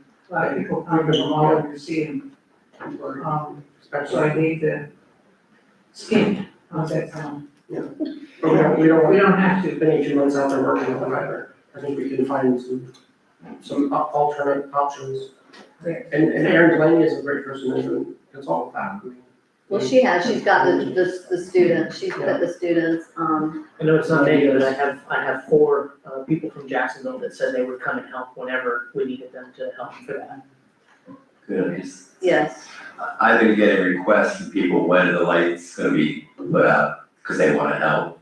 And I have said, the city, because the city, That was lit, my understanding. that if you guys figure out a schedule, we could probably get more help besides, Aaron and Jacksonville. Well, So whether it's every night at 4 o'clock, or whether it's 3 nights a week, or whatever it is. And that's good to know, because last I heard you had said to Christina that you had no volunteers and y'all would not be doing it. So that's good to hear, that in fact you do have volunteers that want to help. Yes, Okay. Yeah. Okay, so I. but since it is a city, since they can't go up, Yes, ma'am. people on the ground. Yes, ma'am. Have you given consideration to moving out of the park where you have those logistical issues to Central Avenue like it used to be when we were all kids? Up and down Central Avenue and on the lamp post and the trees that are there. The lamp post, yeah. That's a whole lot easier to do. Paul spoke. Yeah. Well, that was my question, if we're buying something, my observation last year was that when you mentioned something else to buy, the park area is lit, but Central Avenue has no holiday decoration, there's nothing to direct people toward the business. The problem, one of the things, and you're absolutely right, one of the things we ran into on Central Avenue is that in a lot of those, you don't actually have electricity on those poles or, in those areas. I know it's not working, it's either been cut or what's happened with it, but we've had that discussion. As a matter of fact, I think we're talking to FPL, about what we can possibly do here. Correct. But that's been a big issue, is not having the electricity, at the bottom of those poles, or if we do have it, it's been, for some reason or another, it's possibly been cut. So then you wouldn't have them continuous, you might have a gap. So, but I get that and I've heard that, so yes, Commissioner DeVito. But we paid to have the electric put in Eagle Line Park. We paid for that. Yeah. So, I mean, that's all new. It's not an Eagle Line, I'm not talking about Eagle Line Park. No, I'm saying we paid to have those wires run through the ground in the Eagle Line Park. It didn't used to have electric, so we did it. And there's no electric at Market Square other than the power pole? That's it. There's no, well, too bad we could have gotten LED lines, I don't know. Or whatever the kinds where you don't. Those are use- solar, those would be solar. Right. Solar lights. Not LED, sorry, solar. lights. Because we do have LED lights, that's what we use, that's what ours Right, are. but they're not solar. No, they're not solar. Because Central is very dark and is not decorated for the holidays, really at all. And it used to be. We got some work to do. We got some work to do, so with that, so I guess, do we have a motion, or I think we have a motion that we're going to do Christmas lights. And I'm gonna put it on Derek to, Yes, ma'am. so can I get a motion, please? I move that we have Christmas lights in the park, in Eagle Line Park. I'll second that. Okay, we have a proper motion and a second, any further discussion? Okay, any public comment? Okay, Madam Clerk. Commissioner Burton, Aye. Commissioner Moore, Aye. Commissioner Lori, Aye. Commissioner DeVito, Aye. Mayor Myers. Aye. No, maybe not. Aye, okay, so approved. When you said we might have enough lights to make my heart shrink. Well, that's, And I'm so the Grinch. it's a lot. Well, So we're gonna go from there. Is there anything more on B, Mr. No, Martin? there is Okay, not. so we're done on B. Yeah, we're done. So on if B. we go to C, but we've got some people in the audience. Yes, if we could move it up, that would be great. I'd like to move up the discussion, fire station discussion, and history discussion on the MSBU. Okay. As everybody knows, do y'all put the vote on that to move that up? Okay. No. Yeah, okay. As everybody knows, we currently have certain overlaps with the county fire department, whether it's for materials, equipment, or personnel. I've heard it since I've been here, talked to chief years ago. The city, not this commission, several commissions prior, decided not to continue with the MSBU in place and no other agreement or Wait a minute. conversation. There was wasn't it MSTU? Yeah. I think it was. There's a big difference. NSTU. MSTU? Yes, because that's a whole different conversation. Thank you. Service taxing unit. Yes, sorry, typo. And no other agreement or conversation has taken place. We're building a new fire station here soon, new facility, and we just need to have a clear understanding with our county counterparts, what their future plans are, and have that discussion. That's why Mr. Grimes is here. Yes, sir, it is. And if I'd like to have Mr. Grimes come up and speak to us. That'd be great, thank you. He's used to sitting in meetings. County meetings aren't any more fun than ours, right? Except for he's not on the hot seat the whole time. And he's on the hot seat here. I mean, he's on the hot seat there, he's not on the hot seat here. No, it's great. I'm glad we're getting Christmas lights again. What time are you available? Yeah, the crazy event, I could really use your height. I'll check my social I could calendar. really use your height. I'll be glad to help. So I'm here to field any questions you have. I mean, I'm sure most of you know the past history of that the city of Crescent City has withdrawn out of the fire taxing unit many years back. But the county still supports the city of Crescent City Fire Department, in my estimation, greatly. We send about $55,000 roughly down for operating funds to the city fire department. As well as we purchase all the personal protective equipment. We've sent hundreds of thousands of dollars worth of radios down. We purchase and buy most of your fire apparatus. We buy the fuel. We do just about everything that it takes to operate the fire department with no help at all from the city of Crescent City citizens. So that's kind of where we are today. I mean, that's where we need to start the conversation. We'd be glad to entertain it, however we want to talk about it. And we can work with staff. If you guys so direct us to work with the city manager, we'd be happy to do that. However you guys would like to handle it.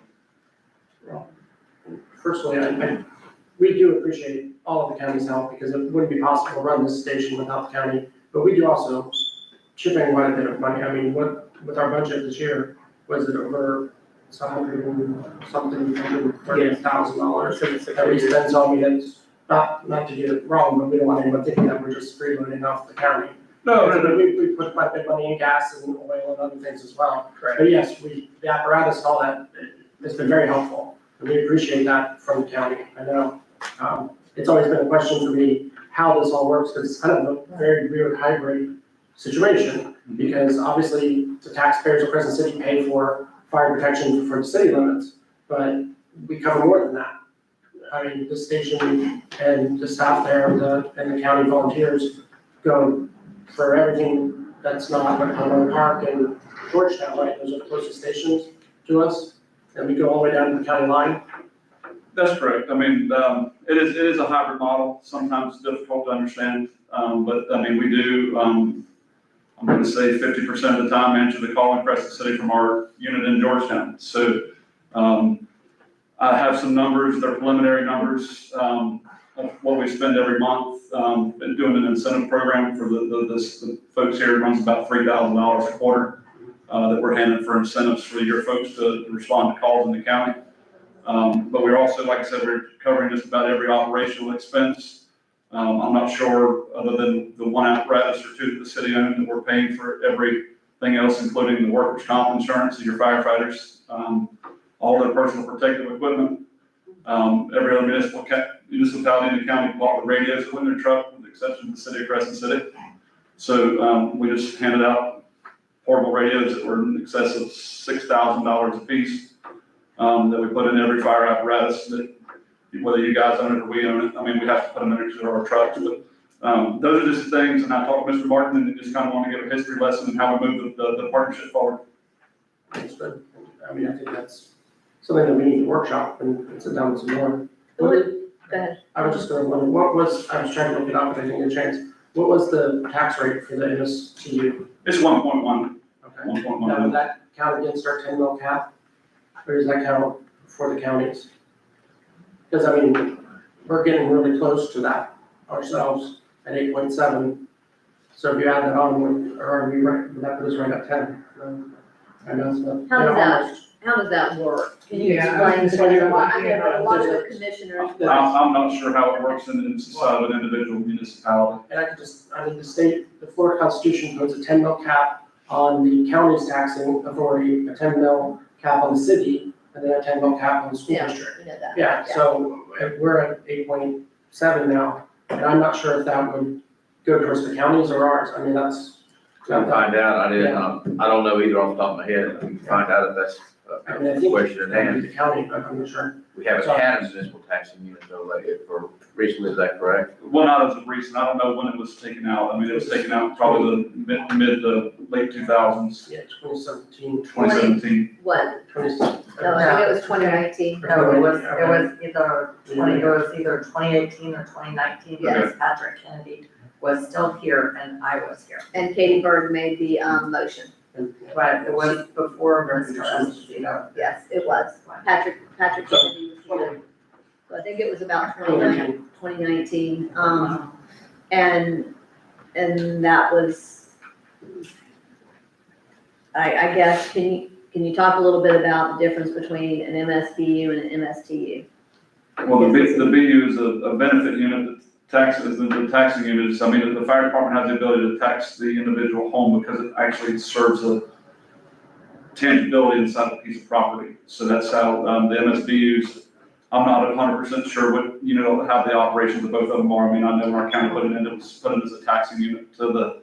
Mayor, I can answer that. Okay. And Just for everybody, so that everybody Right, has. Mr. Holmes probably can, and it's my understanding that the county rejected the MSBU model recently, fairly recent, okay.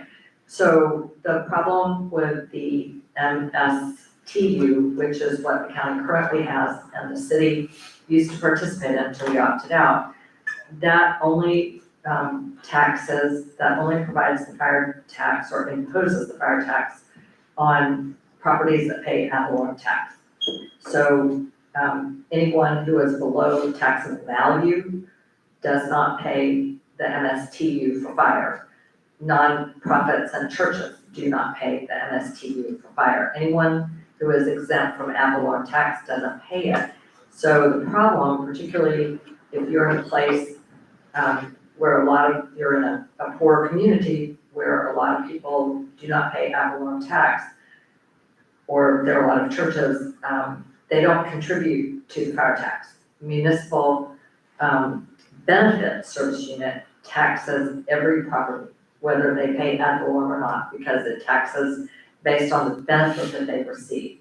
And I believe the county considered that model, and for a variety of reasons, the county elected not to go with that. So it's just a way of spreading the burden and making sure that properties, that everyone contributes to fire tax, because everyone uses or is entitled to that service and uses the service. But you can do what the city of Palaca did, which is a fire service fee.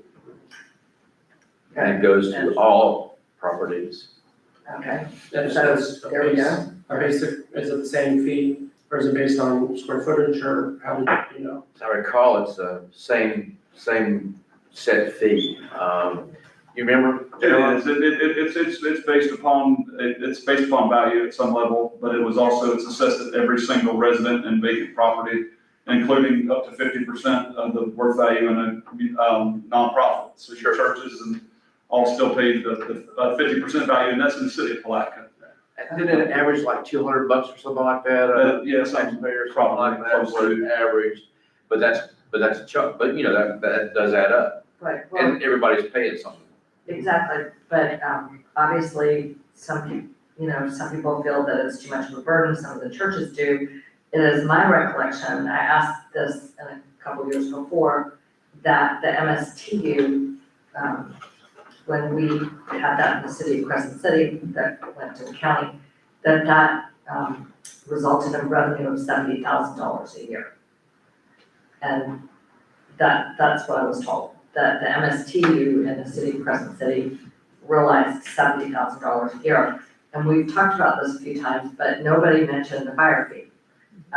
We brought up, and I think Bobby Pickens was here from your firm, and he looked into it and he said for us to do an MSBU was a very expensive proposition that will cost, what, Mayor, around $70,000? You were there. I don't know. It was a lot. There was tens of thousands of dollars, just to hire the law firm that would have to So you do would have to set that the up. preliminary work.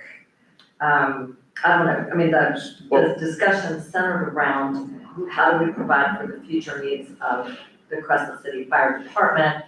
Because Ms. Chief Heifel was telling us that we're going to need more and more to have paid personnel. Well, and equipment costs are astronomical. Yeah, I'll be happy to speak to that. In 2020, we bought a fire truck that was $380,000. We're ordering one at our next commission meeting, the same truck, just 3 years newer, that is $560,000. When I left the city of Palatka, I think Mr. Holmes was still there at the time. In 2018, we built a custom cab truck, was $380,000. In 2018, I had Chief Back reach out to a supplier and see if custom cab trucks were coming anywhere close to a commercial unit. A stock custom cab truck with zero equipment on it, not even with shelves in the compartment, is $980,000. And some of them are up to 5 years to get them, right? So it's a very weird market as far as buying fire apparatus at the moment. We, as a county, have made the effort to if we have a stock truck come in, say you have a stock truck program, that's where we've been fortunate enough to buy them. So if you ordered one today, you won't see it for 4 years, at least. I mean, that's what I'm hearing now, is the custom build side is over a 4-year wait period. So I understand there are considerations, of, the burden on taxpayers, I get that. And I'm not trying to advocate one way or the other. But because of the issues that Commissioner DeVito mentioned, i.e., I don't know what the numbers are right now, but in the city of Black, I think 33% of property owners pay taxes, something like that. The remainder of them don't because of homestead exemptions, and there's a lot of talk of that going up. Yeah. Serious talk of that going up, the homestead exemptions. So that in a poor county like Putnam, and I don't mean that in a negative way. No. I mean, I've chosen to live here. I don't see it as a criticism. But in a county like Palm Beach or something, who cares? I mean, they got so much money off of ad valorem taxes that, I shouldn't say it that way, but they do. They just have tons of money. We don't. And that requires some imagination and some other vehicles to try to generate funds for such things as garbage. So you have the garbage fee in the county, and that is a fixed sum, and like $200, $150, something like that, which services their landfill. And in the city of Black, we went through the fire service fee. Some people very much didn't like it. And there are provisions though for you to seek an exemption or at least a 1-year exemption if there's a hardship. But there was some rough going for a year when people were paying something that had never paid anything. But over time, it's been a funding source that's been a help when you're trying to keep up with, as he said, it's personnel costs too. I mean, the cost of funding a fire department is astronomical. It truly is, and I mean, I'd rather a partnership than what I am trying to tell you to individualize the department, right? But we've got to try to figure out what the partnership looks like moving forward.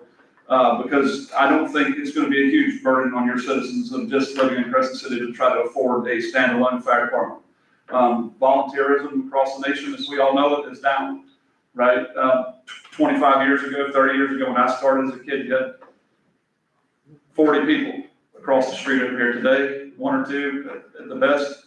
So the numbers have just gone down because, I mean, and let's be realistic. I mean, whenever I started in 1998, it was a 40-hour class to be a volunteer fireman. Today, it's almost 300 hours. Who has the time and ability to take 300 hours of their time to do the same job that you once could have got for a 40-hour, you know, where you could have done it in a couple weekends or something where you could serve your community? But now it's becoming really, really challenging. And then you talk about the cost of paying personnel, right?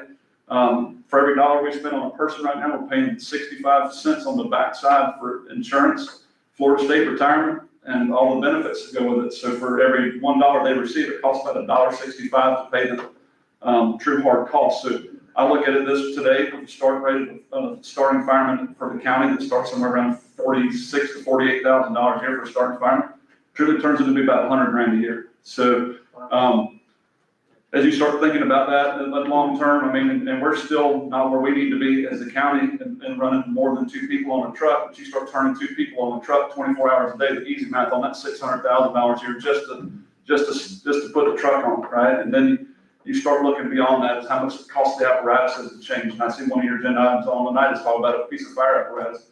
Then things are not cheap and they're only good for so long, right? The rating stays so long on them, whether you can rebuild them or have them recertified. But the fire department business is becoming very, very, very, very expensive. So that's kind of, you know. Your turnout gear now, y'all have new requirements for it. Yeah, the shelf life on it, I could be mistaken, but I think it's 5 years, is it 10 years now? Then you had to completely replace it, whether it's been used one time, whether it's sat on the shelf or whatever it is, it's got an expiration date. So 10 years it's gone. And that's $2,500, $3,000? $2,500 to $3,000 a set. So those are expensive. Plus, you know, I mean, you're talking about a radio now that, you know, the county just went through and bought $6,500 a piece for just the portable. About $5,000 a piece for the one that's inside the truck. You start buying that times 3 or 4 people that are on a vehicle, or, you know, that stuff starts really adding up. So, like I said, when the city manager reached out to me, I said, let's start the conversation. Let's see how we can partner, right? Because I think that's where the better bang for the buck's going to be in all this is a partnership versus trying to stand alone. So, we've got great benefit from the Crescent City Fire Department for many years of protecting just the areas outside of the city limits of Crescent City. There's no doubt about that. I mean, they've done a phenomenal job for the years, but it's getting to a time where you need more than one person on the truck, right? You guys pay one person a day to ride a piece of fire apparatus 8 hours a day, but if that person really gets put in a bad spot, one person isn't enough. And the closest people that I got coming to them is coming, that I can guarantee you is coming all the way from Georgetown or all the way from Satsuma. The ambulances in Crescent City, and those guys are mostly dual certified. And I've mentioned to the mayor multiple times that when you guys do kick off this new fire station, that we would bring the ambulance into Crescent City, because that's where it needs to be. It needs to be around the populace of people, right? It's not going to delay our time anymore getting to a further out jurisdiction by being in Crescent City than what it is out on Union Avenue, right? I can get down 308 and we're fixing to put a secondary transport unit at the fire station in Georgetown, which will help, right? Because usually when this one goes on a call, we're waiting on a unit coming out of Satsuma, so it's always a logistical shuffle on a regular basis. So. Mayor, I have a couple questions. Okay. So, Commissioner Lori kind of touched on this, and you just talked about the plans that you have to put another transport unit out in Georgetown. That's correct. So is there any written plan or outline that would describe for us that we would be able to distribute to the commission and to the public that kind of lays out how this hybrid system works and where the main facilities are? Because we don't really, I think you kind of alluded to that, we don't really see it. We hear about it, but we don't see it. And we're talking about, you know, how to partner in the future and continue in the future. So is that something that exists on some pieces of paper or in a plan? No, I mean, well, I'm gonna start with answering one section, right? Then we'll move to each individual line item. Well, I mean, if you want to know the location of all of our fire stations, that's very easily found on our county website, right? You can click on fire emergency services, it will take you to a geographical map where all the fire stations are. So that is available for the public at any given moment.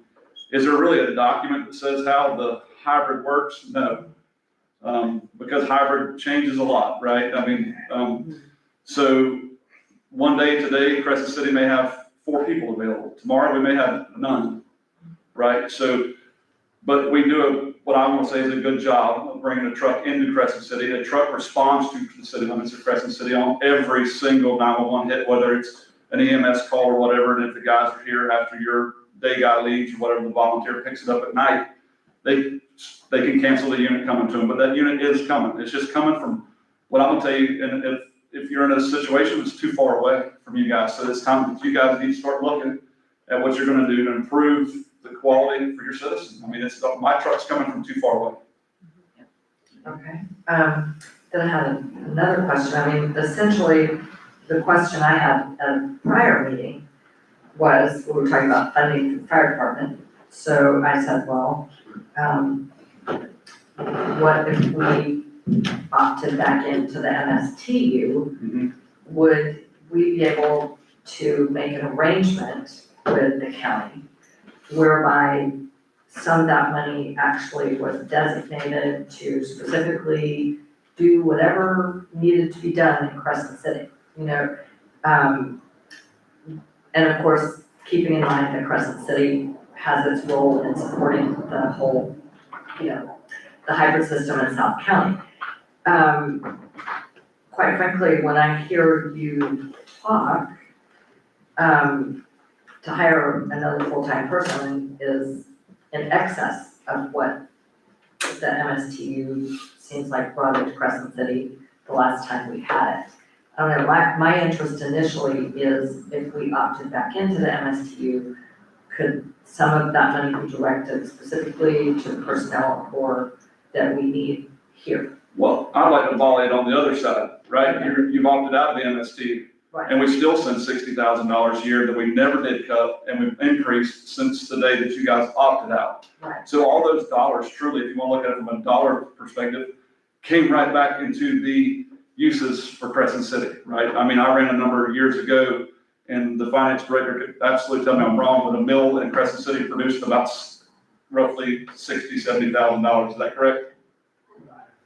Okay, so, but I mean, somewhere in that neighborhood, so you do that, I mean, for us, it was 60 grand, right? So if you think about what we send down, I think we exceed what we would send down for Crescent City. Because we send down at almost $60,000 a year in just operational dollars that they can come in and say, hey, we need this, right? And as long as Chief Backer, one of the deputy chiefs approves it, it gets bought and it's sent down to Crescent City, right? So there is that. Plus we buy the fuel, plus we service the vehicles, plus we maintain them all, plus we send out all the capital investment in your air packs that are, I think when we bought them, were almost $9,000 a piece, and every one of your trucks has one on it for every seated passenger that stays there. We have to maintain and service those every year. We buy all your EMS supplies. So I think we are sending not only your initial investment, we're sending way more in an in-kind trade of everything else. I think before we kind of go on this, I think we need some numbers. Like, in other words, you're saying about 1.1 added to the tax, so it would be, if I'm not mistaken, we're at 8.7. So now we would be charging 9.8, okay, in taxes. And that 1.1 would go to the county for the Fire services. Fire services. I'd like to know what that would generate. I mean, you know, we're a small city. We've got about 1,800 people. We have about 680 homes that actually pay taxes. We have a whole lot of churches, a whole lot of schools.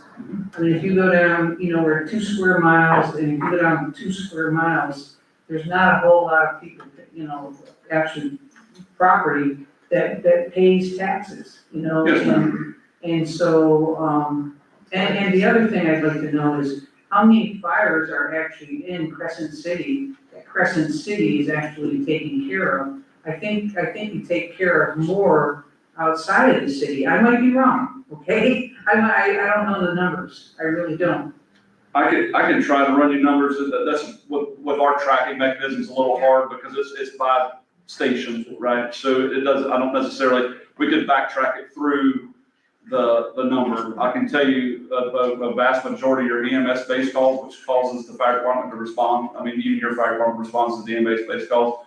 Most of them are in I'm gonna tell you, the greater Crescent City area, right? So you do have some outliers. I mean, you have some out there, but I mean, a lot of them are to the 100 North Lake Street at the nursing home and they go, I mean, because they're no different, they pick up the phone call 911, we send the trucks to them, right? And then, of course, most of your 911 calls are usually majority into the urbanized type area where your population are. So I'd have to ask some of your local folks how often they actually respond out to a call in the county. As far as fires in the city, for your fire department, you're probably close to accurate. I don't know exactly how many are actually inside the city limits of Crescent City. We can absolutely pull that data for you. I think, when you were talking about EMTs going down to the nursing home, I don't believe that we get, very much, we don't get any tax money from the nursing home either. I mean, the nursing home, I think there's some kind of agreement. We have 5,000 in lieu of taxes. About in lieu of Yeah, taxes. We have 5,000 in lieu You of know, taxes. it's, I'm just saying, okay, I'm just saying. I'm with you, right? It's an expense. That's why I said, this is not a county versus city type thing. We gotta figure out how we're gonna partner in this thing. And I mean, I think that's, the way we need to head, is figuring out what we can do to partner to make everybody's life safer and a better system for our citizens. But I'm trying to say to our citizens, maybe 1.1 is, I don't know, I guess we just need to sit down and talk about it. Sure, I'll tell you, 1.1's a deal compared to what it would be on MSB. I promise you that, to run your own fire department, you try to put that same system in here, you're talking about trying to draw over $1 million. I mean, I can put a pretty close guess on it. On a two-man station is close to $1 million per station that we run out there. Okay. So that gives you an idea about what it would cost to run a station. It's about $1 million a year. I think, do you have something, Commissioner Ward? I was just gonna say that, I mean, like as Mr. Grimes was alluding to, they're very expensive. They can get up to, up to almost $1 million and even more depending on what you get. This company is having heavy discounts on the fire department. As Mr. Grimes was saying, it can take a long time. Right now is the time to press, which we were told from our fire marshal of the state that we got the appropriations from. They said that we can simultaneously put in for grants for the apparatus and other items that we need for firefighting capabilities. I'd like permission to at least explore those possibilities with the fire chief to see what we can get, because from talking with the grant specialists, they have grants for a new fireboat. They have grants for the fire truck and also other items that might be needed by the fire station. The other thing is a new AFG grant, which is the Assistant to Firefighters Grant, is opening up. This does also, they give millions of dollars in federal dollars to support PPE, SCBA replacements, firefighter EMS training, as well as communications and firefighter rescue equipment. That's gonna be opening. The application period to open is, they say you can get started early. I would just like to look at any and all options that can get us, things that we need.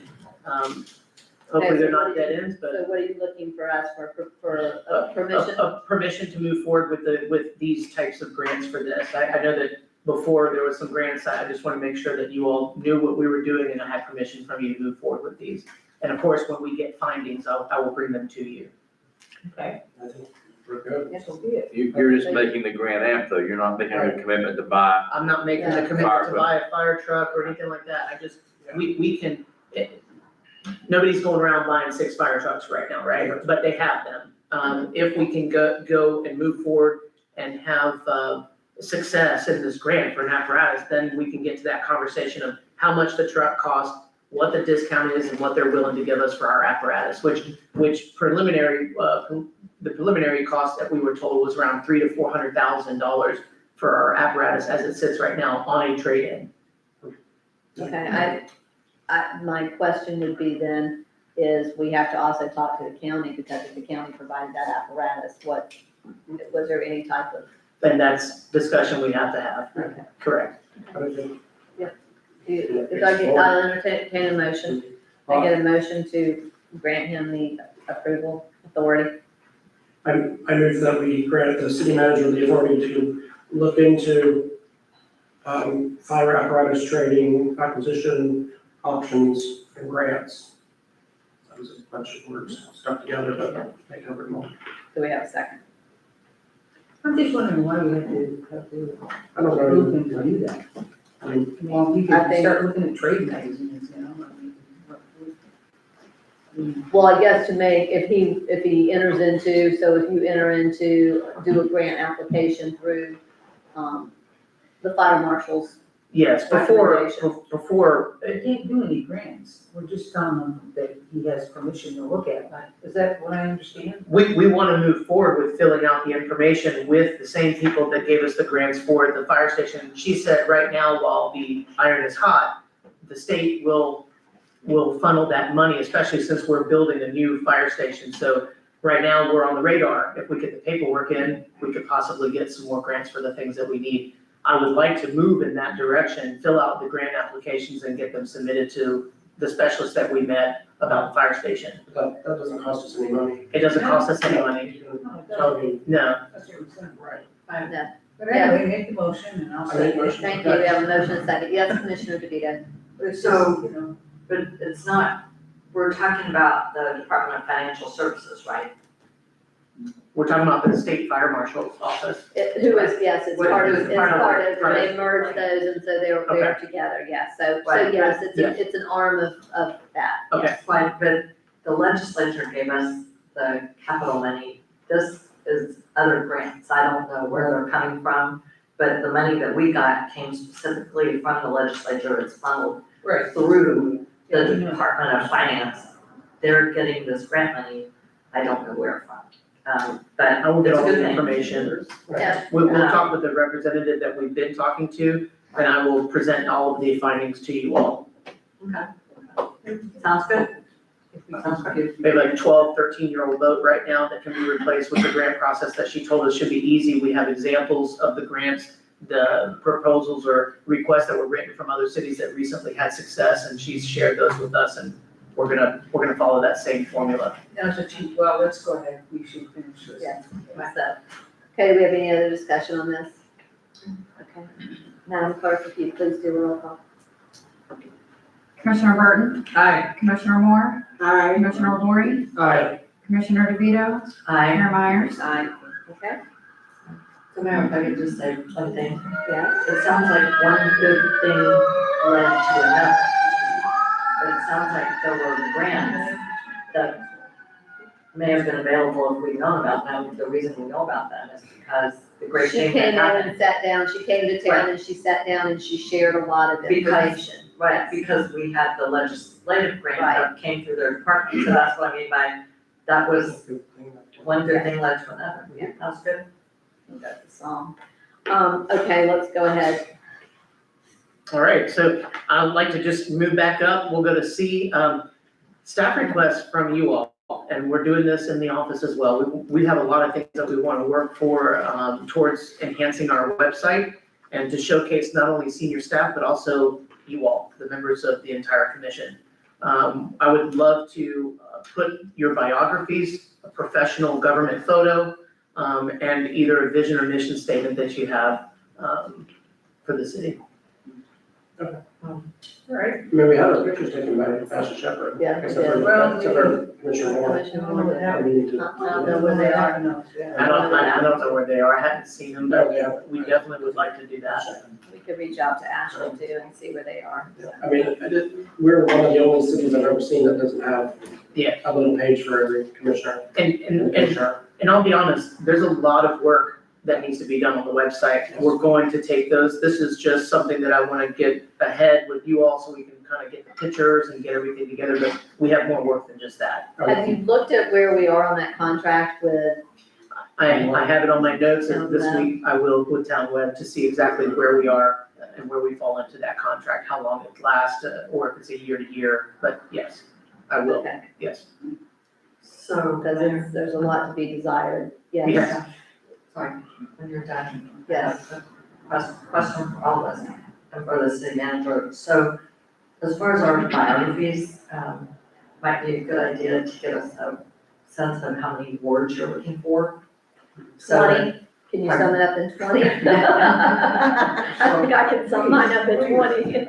Well, I think they're usually a little longer than that. I looked at Rufus forums the other day. A paragraph would do, or two. Yeah. I think. Right, but my other observation is, I mean, I've looked at a lot of city websites and the legislative websites. I'm not so sure, I think most just put a picture and a biography, like your public service or your community service. When you say vision, mission statement, to me, that's a campaign kind of thing.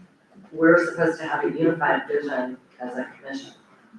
So to me, And I'll be honest with you, you are 100% correct, but on the main page, if you go to a lot of other cities, they have a commissioner's main page. That main page has the commissioners as a group, vision or mission statement, as a group, and then goes into For the the city. individuals. That's the cities. Of the that was city, right, cities, correct. the mission statement, Yeah, correct. because we don't have ours is the Ours city. is the cities. Correct.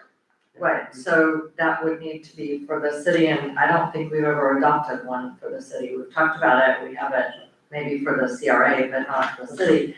And then the other thing that I've noticed about our website for a while, most cities have a description of the key staff and what they do. Not so much their personal biographies or their hobbies or whatever. It says what this person does, and we don't have that. We don't really have information about the departments. And I don't know how the rest of the commission feels about it, but to me, I think it would be most helpful for the community to know what the department does and what the leader of the department is responsible for. Yes. And then, I mean, to me, that's just the professional thing to do, and I agree, I think our website needs help. I have never liked, I don't think it has a very good explanation of what our city's about. And I objected originally to describing us as a humble community. There's that language that came from some kind of visioning. It says we're a humble community. I mean, that I've never seen a city website that described the city as humble.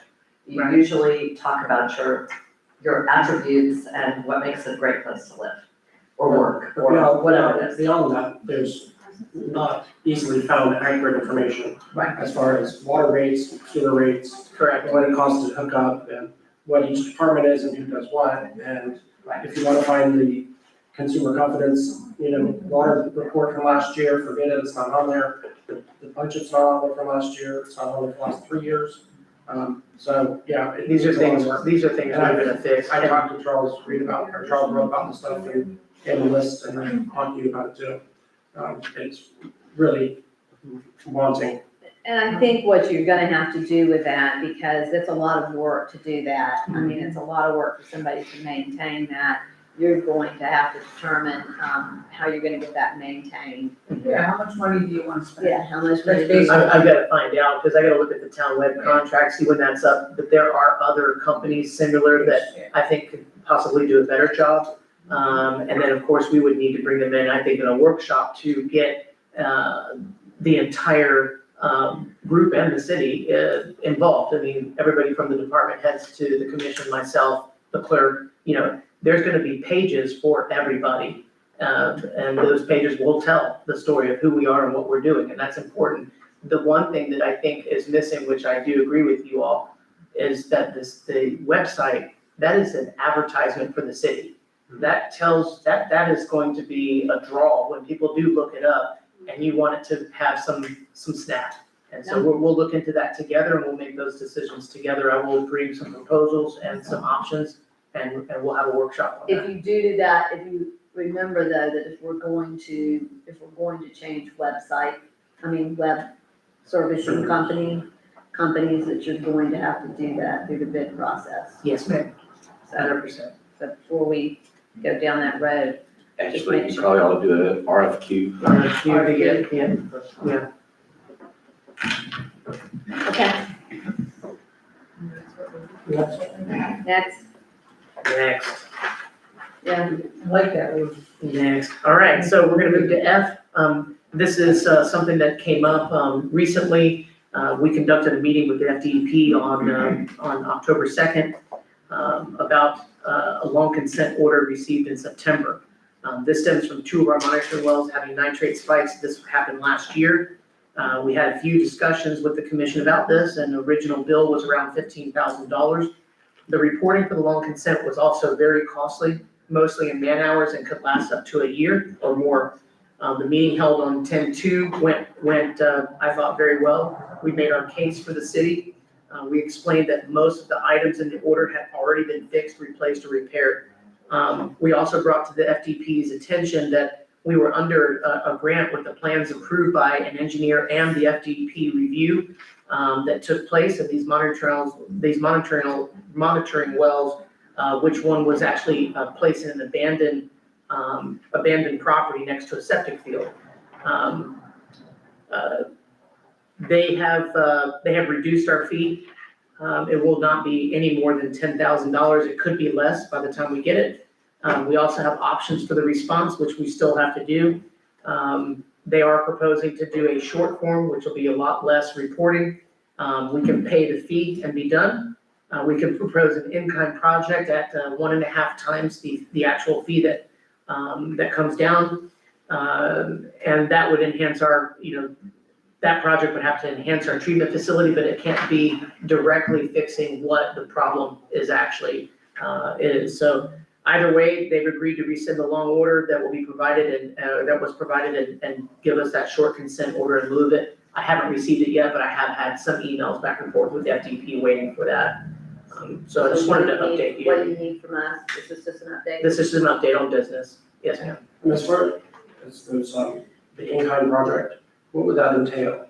And Literally, the in-kind project is a project that's 1.5 times the cost. It could be new LED lights. It can't be associated with the violation that was the nitrates of the wells. so we can't replace the well, and that counts towards the fine. Correct.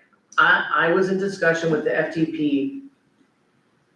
We can pay the flat fee at 10 or pay 15,000. Doesn't make a lot of sense to spend a bunch of money if we're not getting something really for it. I personally think, and I have to talk to her and find out if we can do this, as one of the options is possibly modifying our current permit.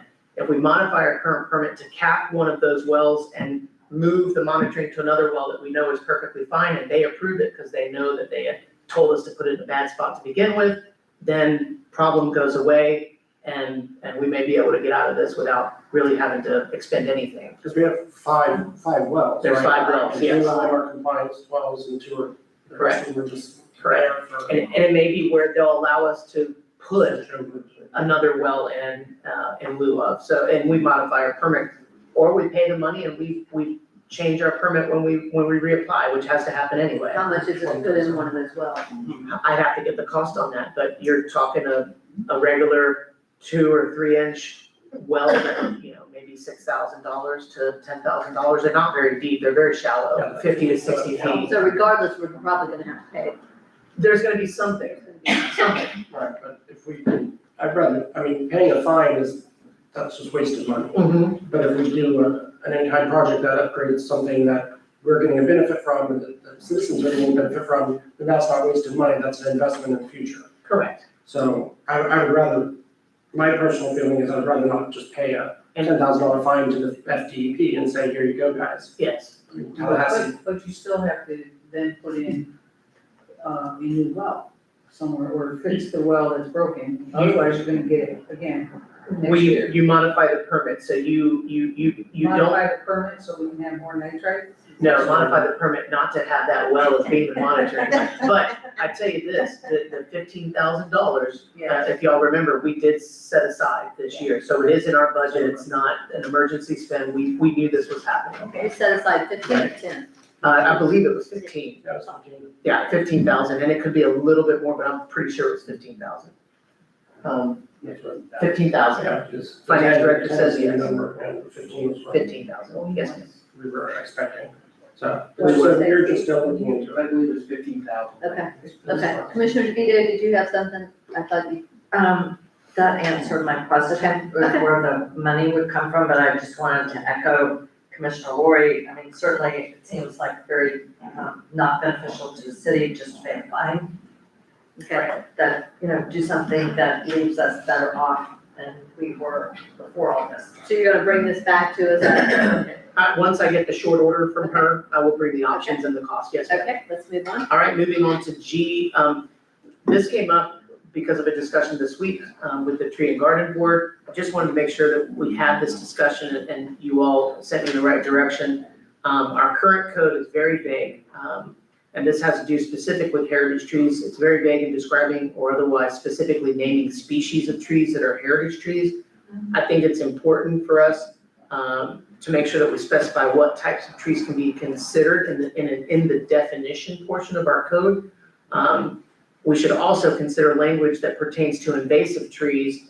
We currently have some invasive trees in right-of-ways that are damaging to our roads and curbs, asphalt and sidewalks. We need to make sure these trees aren't permitted in the right-of-way for the future, and I think language should be put in there for that specifically. These types of trees have super large root systems that interfere with the infrastructure and can be very costly in the long run. So this, Mayor, could I first just respond to technicality here? I don't think our code is vague in describing heritage trees. It sets a size. What that means is, and this is, I was there when the Tree and Garden Board brought it up, and I've thought about it for a long time, and it's been discussed in the past. A heritage tree is described as 30 inches at 4.5 feet off the ground. So what that means is that about the only tree that you can, that will be designated a heritage tree is going to be an oak tree, because they're about the only ones that grow that big. What that means is, it's not that it's vague, and I don't think that's what the Tree and Garden Board was saying. If you want to protect other trees in your hardwood hammock that are very valuable, beneficial trees, like a magnolia tree or a pine tree or other trees, other cities do it a little differently.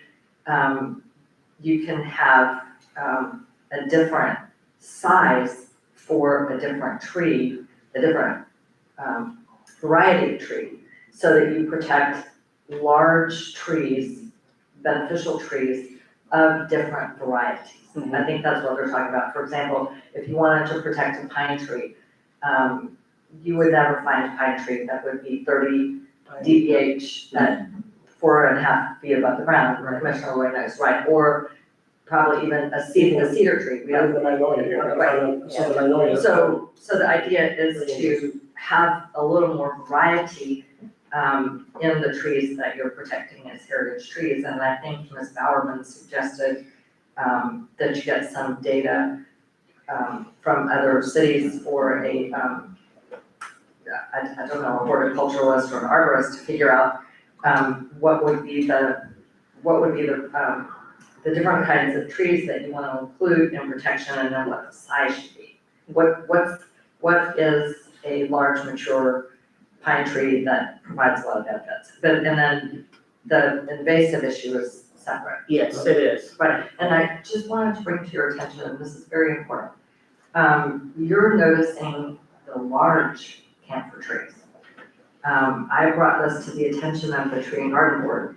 In the city rights of way, and I can tell you 2 specific locations, there are some small, very immature camphor trees that would not be expensive to remove. They're right at the curbs or the sidewalk.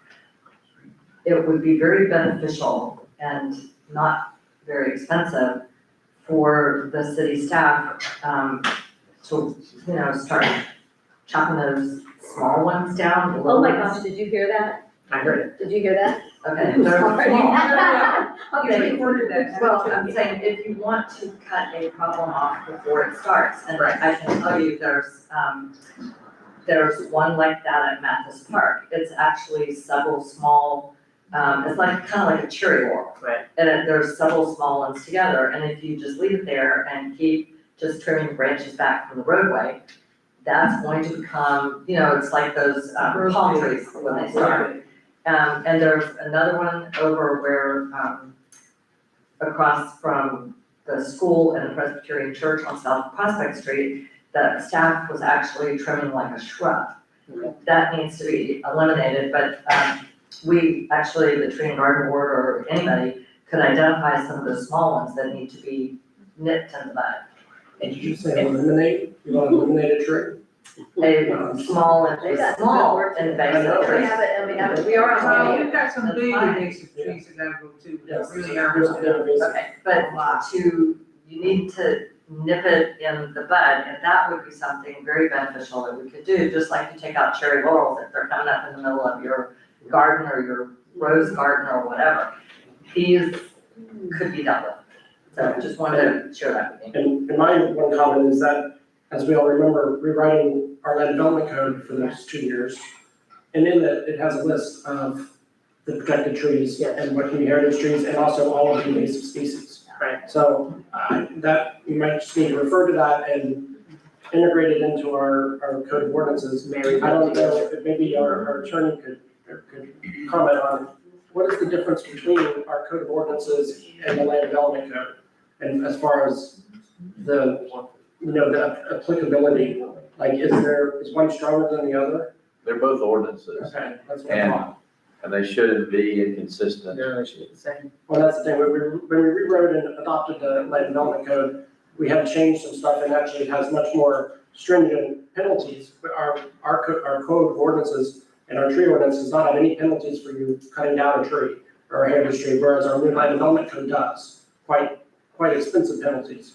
And so, that means, I guess, there's some different definitions of them, but they don't really conflict with each other, just the land development code is much more, specific, it has a list of species and stuff like that. Mark Barat wrote that, but we just need to, I guess, meld them or make sure they. Most of your ordinances are going to hopefully state that, to the extent that there's not a conflict with other ordinances, all other ordinances would remain in full force of effect. That one may not. But, yeah, if there's not a conflict, then you would read them together and, work them on that basis. If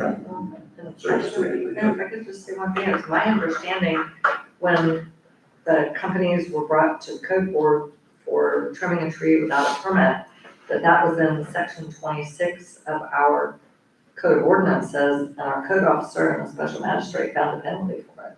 Okay. That was my understanding. I wondered about that at the time, but I believe they found a violation of chapter 26, which is not the land development code. Right. And that there is. There are penalties in the land development code. Right, but they found the penalties are in the codes, correct?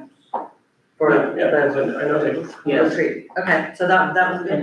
And talking about penalties as well, we received the $5,000 check from the Indiana company either yesterday or today. We received the actual check.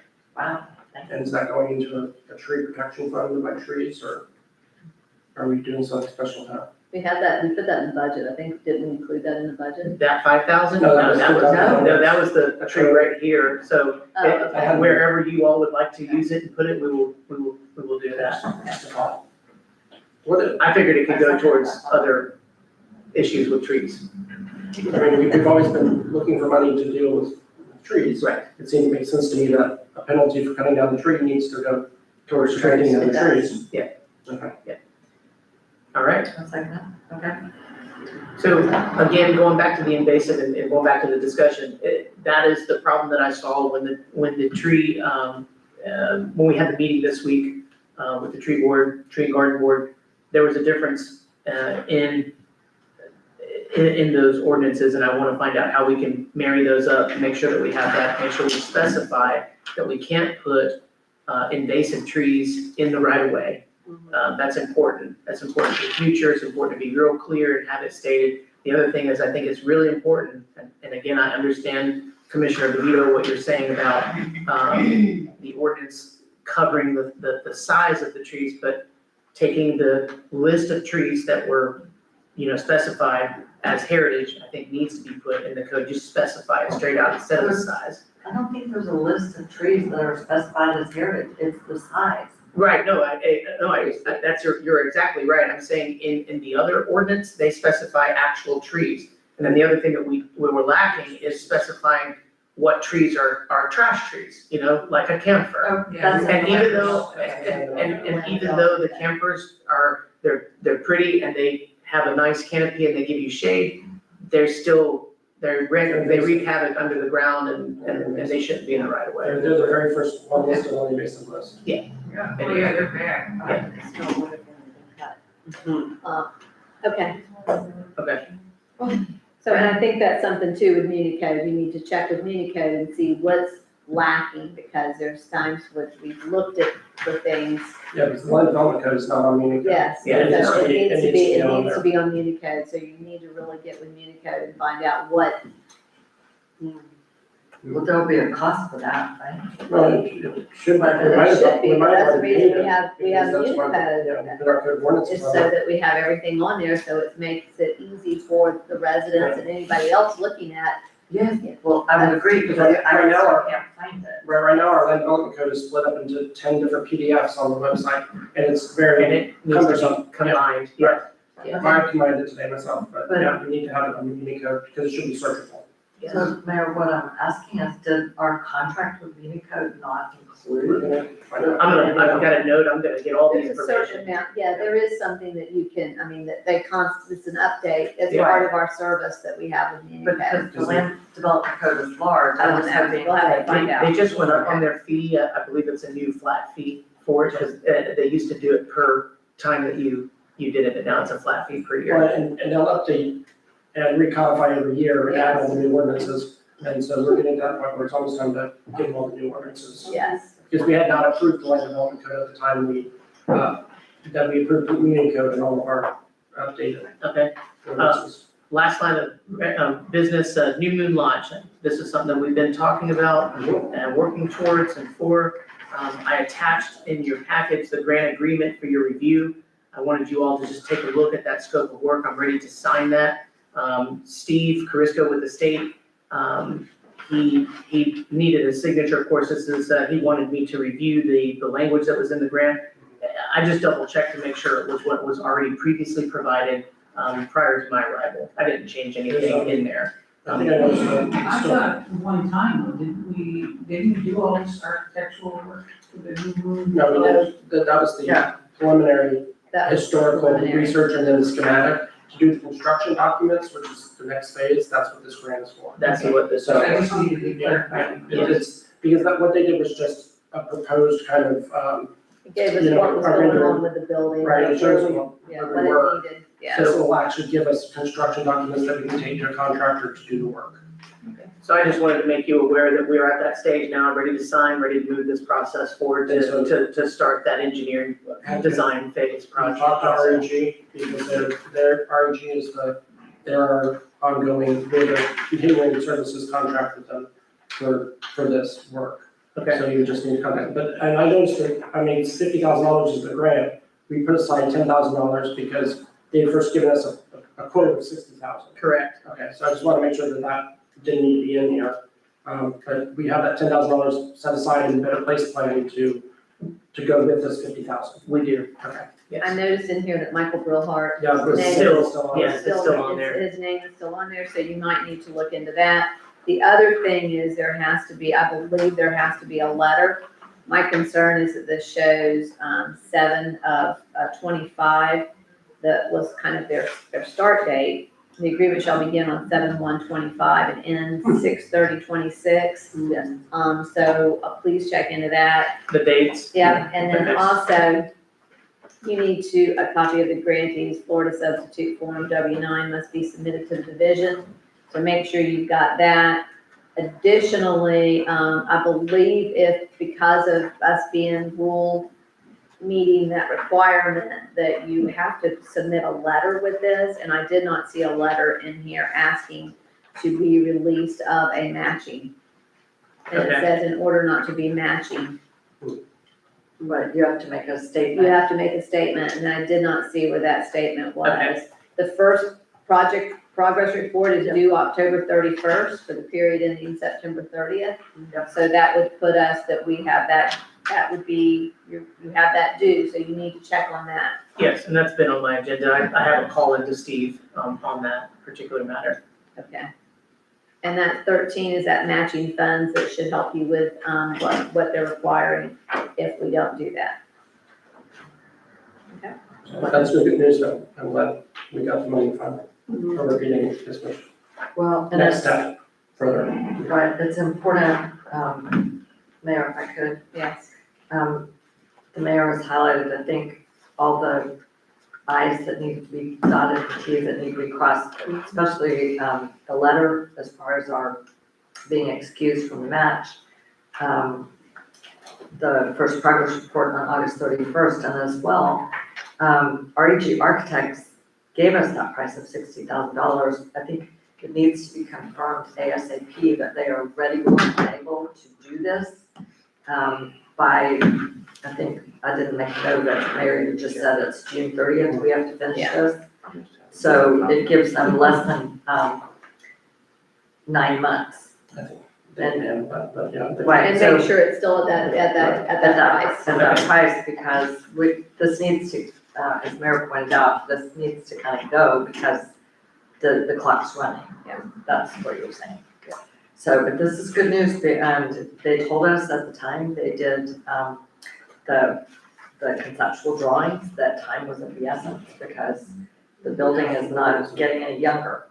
And And that's also something that with that building is, I've noticed that it has not been being maintained. And so we really, I've got that in my notes, that crew needs to be over there, and that needs to be on their regular schedule to keep that maintained. That is, that again, it really is, and that's city property, and. Mayor, you mean the grass, right? Yes. Not the actual building? No. Okay, I know. That's true, it's not been maintained. So no, the grass, so please make sure they put that on the schedule. Because Shepherd's, whoever, the neighbor there is mowed, and it looks really bad when our side is, the grass is very high. No, that's not, I saw that today. That concludes regular business. Okay, so you're done with the regular business? Yes, ma'am. So then we're gonna go into your city manager report. Yes, Is there ma'am. anything in your city manager report? I do want to update you on a couple of things. I do put a lot of stuff in here for you all just to know what we've got going on. I'm working with Keith right now. He's trying to finalize some information on the roof. We've got the roof leak over there and the HVAC needs. I need to meet, at our 15? yes. Russ on it? Yes, I need to meet with, Mr. Kennedy to see what he's got. They had two prices, one for another rooftop unit and one for a split unit.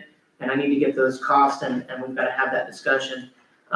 Did want to let you know, that, we had a really good meeting with FP&L, and DOT. We discussed the lights on 17. I had taken that opportunity at that time to take the representatives with me in my car on 17 to show them specifically our problems with the curb inlets, and the exposed rebar. I thought it was a real good time, even though those guys have nothing to do with it. The guy stated, I've been working for the DOT for 26 years and I know who to talk to. Just so happened that the next day we had a vehicle at the station over here run over and pop a tire. And the guy is actually an insurance claims adjuster, real nice. Not our fault, and we're not in trouble for it. That's the DOT and their representative, but it's still a blight and it's still a safety issue. Company came out and started working on them. I've seen them out all week. They actually fixed one already, which was the worst one. And I believe, I don't know, and I apologize, the shop or the street, but it's the garage. On eucalyptus. Okay, yes. And what they've done is they've taken a very large, their approach was a little different. Instead of having just concrete with the rebar, they took a L bracket, real thick L bracket, heavy duty steel, and they have the rebar tied in behind it. So when you look at it, it's really square and uniform. It said a semi truck could run over and it won't crush again. That's what's been running over them. Not, yeah, That's what runs over them. and it is DOT, they should be, you know, On Magnolia, that's right. It's the trucks going in all the time. They assured me that they're doing it in phases, but they're actually gonna go through and fix every single one of the actual curb inlets that are broke. I also got, nothing in an email, but I got a verbal from the representative that he knows that they have officially put in a work order to fix the concrete that's broken in the entire ditch at the St. John's, because I took them to go look at that as well. So, wanted you to know that that had been done. It's just washed out, it's not. The lights should be from FPL, the ones on On Summit. set. Mhm. They've worked on those. They've been, yes. One of them's flashing, that one that's set off. That means I think they said it's not like a cell Yeah. that's had a problem with.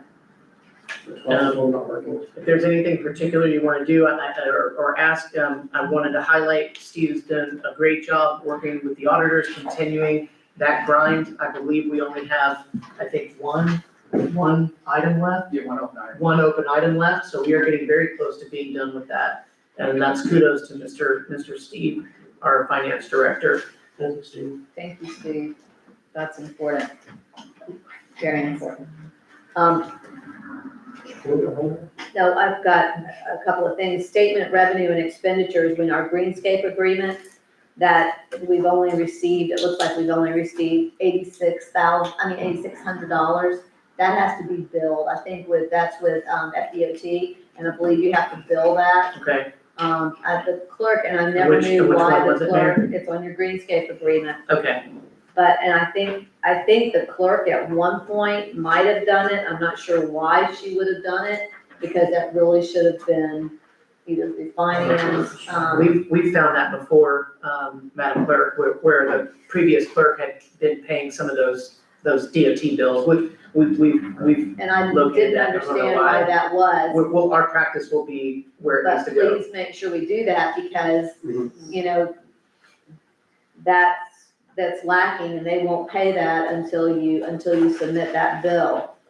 Wasn't it the same thing with the light maintenance or the traffic? Yes, and we The did, traffic we did maintenance, send yes. that in, yes. I got a call, and I'm not sure, I sent you an email on this from, the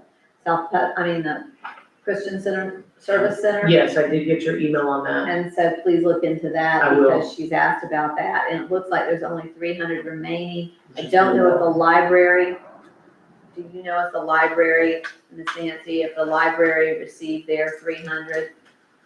You know, we have not gotten any money from y'all. Yes, There's 500 and we haven't gotten it yet. okay, so I'm Shall I concerned. write a letter and request it? That's what- Yes, but I think what we did is it was 300 this year. We voted it. We did, we voted on it. My concern is there's only 300, it says unexpended. So please look into that as to who got it. You expended 600 this last, So that was three people. it was great. It was the library, the Christian Service Center, and The the women's Women's Senate. Women's Civic Association. So if, Ms. Nancy is saying that the library did not receive the funds, that I think that would be the first one to look. I was looking at Two checks the went account out, where one we check. So, And then we've also got, and maybe this was part of the advertising, but travel and per diem, I guess that must have been for the manager advertising, is that correct? That we spent the 10,000 when we were traveling? Okay. yeah. Yep, it's under City Hall. Hold on, I think that might be it. The other thing, is, I know the painting, it's in our better place. That should have, please make sure that it was done, that it was placed in better place and not in the general fund. And then in our taxes, in our, if you look over here for, where is it? Oh, here it is, on our, local up 6-cent gas tax. We are way down on that one. from what we budgeted for, and that's also on the, on both of those, the new local. So if you look into those and just see what's going on with that. We do, we have another month, but when you look at what's come in, it still doesn't look like it's going to, that it's gonna match up with that. Okay. That's, I mean, from yours, that's what I've got. I know you talked about from this legislative delegation, and you've got to submit that this month. Yes. So I'll update you on that. we, the commission, when we did our presentation, it was on, of course, Cherry Street, and it was the phase two of the Lake Argenta. As we go forward with this, do we want to add a stormwater study to that? To try to see if that's something that we could do. Someone else told me that that community had received a stormwater to do a stormwater study. I don't know that we would get it or not, but I think it's vital to where we are, and what's going on right now with our stormwater. Mayor, So we have a stormwater plan, yes. if I may, so I spoke with John Petrovich today. He's the project and funding specialist for CPH. Last year, of course, he had sent over what had been done, the construction for Lake Argenta. We only received 700 out of the 1.4. The design and construction for Lake Street and South Water Tower, main improvements, that was not funded. Their suggestion was to request the remainder of Lake Argenta, and to resubmit the Lake Street, South Tower, Main Street. And then they were also feeling that right now it's been hot to trot for wastewater and water treatment facility improvement needs. And they had some projects that they could give us. At the same time, I went ahead and told him about our discussion at that meeting that we had, that we would like to find out how much it would cost and how long it would take, but have a package put together for an overall city master plan for our stormwater. He felt that, yeah, the legislature sometimes doesn't go through that, but that there is a big need here because we have certain people that have some major drainage issues at the bottom on Lake Street specifically. And that he could put that in. The other one that I told him that the city was thinking about that we would like to add to that would be the Cherry Street and the environmental impacts or reduction that would do for phosphorus in our water and groundwater. He thought that those were two great projects to add, and he said, ask for it all, ask for everything you can get. Well, So, I don't know how the commission feels about that. I think also you should be talking to to Water Management District, St. John's Water Management District, and see if there's something in there possibly too for stormwater. Okay. Well, Yes. so, I believe when we were at the delegation meeting, our delegation members said that there would be less money year after year. And before we decide what to put in for, they have to sponsor it. Yeah, they have to. So I think a very important thing is we know what we presented to them. I think, you can't just, inundate them. They have to be willing to sponsor it. Right. So to me, that is a very important factor. Finding not just what Midtower says, but what they're willing what to is sponsor. Representative Zapp Sure. and Senator Lee willing to accept. Thinking about the needs and the future, and I was in my conversation with John Petrovich, he explained to me that in the spring or summer, there is another grant that will open up that has billions of dollars that is specialized for things such as stormwater and drainage that we can go after as well, if that's something that DEP. But That should be the DEP. right, Because that's the thing, when you put in the legislative appropriation, there's still grant processes that we're saying that we are going through. Right. So we want to make sure that we do both. Because if we don't get the legislative appropriation, we go through the competitive grant process, which is really, in some people's minds, the right way to do it. right, But you're doing legislative appropriation and trying to do an end run around the DEP and the other executive agencies. right, but if I can follow up, on what Commissioner Rory is saying, it's key to check with the legislative offices because some of them want you to go first through the competitive grant process, and that is entirely up to them. They want, sometimes they will ask. And to your point, which is well taken. Yeah. They'll usually tell you what it appears that is a favored subject in a given year. Yes. And you know, more recently, it was elimination of septic tanks. It was, so they'll usually tell you, look, this is a favorite subject this year. If you got any needs of this category, this is probably the year to ask for them. I'm not a big fan of just asking for everything, because usually what that means is you get nothing. So, I mean, I think it is really key to get with your legislative staff, start with the aides and the administrative assistants and ask them what it looks like, because their respective legislator is telling enough folks so that those aides know what usually is a favored subject, and they'll tell you. And I agree with what's being said. It's really important to do that homework up front, you know, and instead of just telling them what you want, ask them what you got a good chance of getting. And that's just fact of life. It goes under their name, they're sponsoring it, and if they're not willing to go back for you. Or push it. I mean, they may say, okay, yeah, we'll do it. You want $1 million for a Yes. shiny red truck, cool. But that may be the last you hear of it. Right. So, I I'm mean, just saying, work with them. And the senator, I mean, he was very clear about that you had better have done your homework. Yes. And- That's what it was last year, too. Yes, and he was that way last year. We just have to somehow or another figure out with this stormwater, because we're going to have to eventually do something with our stormwater. Stormwater, I mean, I know there was projects funded last year in the legislature for stormwater. And we just, I think, like Mr. Holmes said, you might want to reach out to their staff and see if stormwater is still something that is favored, or is a, In my conversation with Mr. Petrovich, his thing, he believes that it is. They had contact, I guess, through their office, that it's a cost thing too. They said that there's a punch number of cost per project that they're really looking for. And he said the sweet numbers between $1 million to $2 million, or, you know, $1.5 million, he said, to $2.5 million, something like that on projects.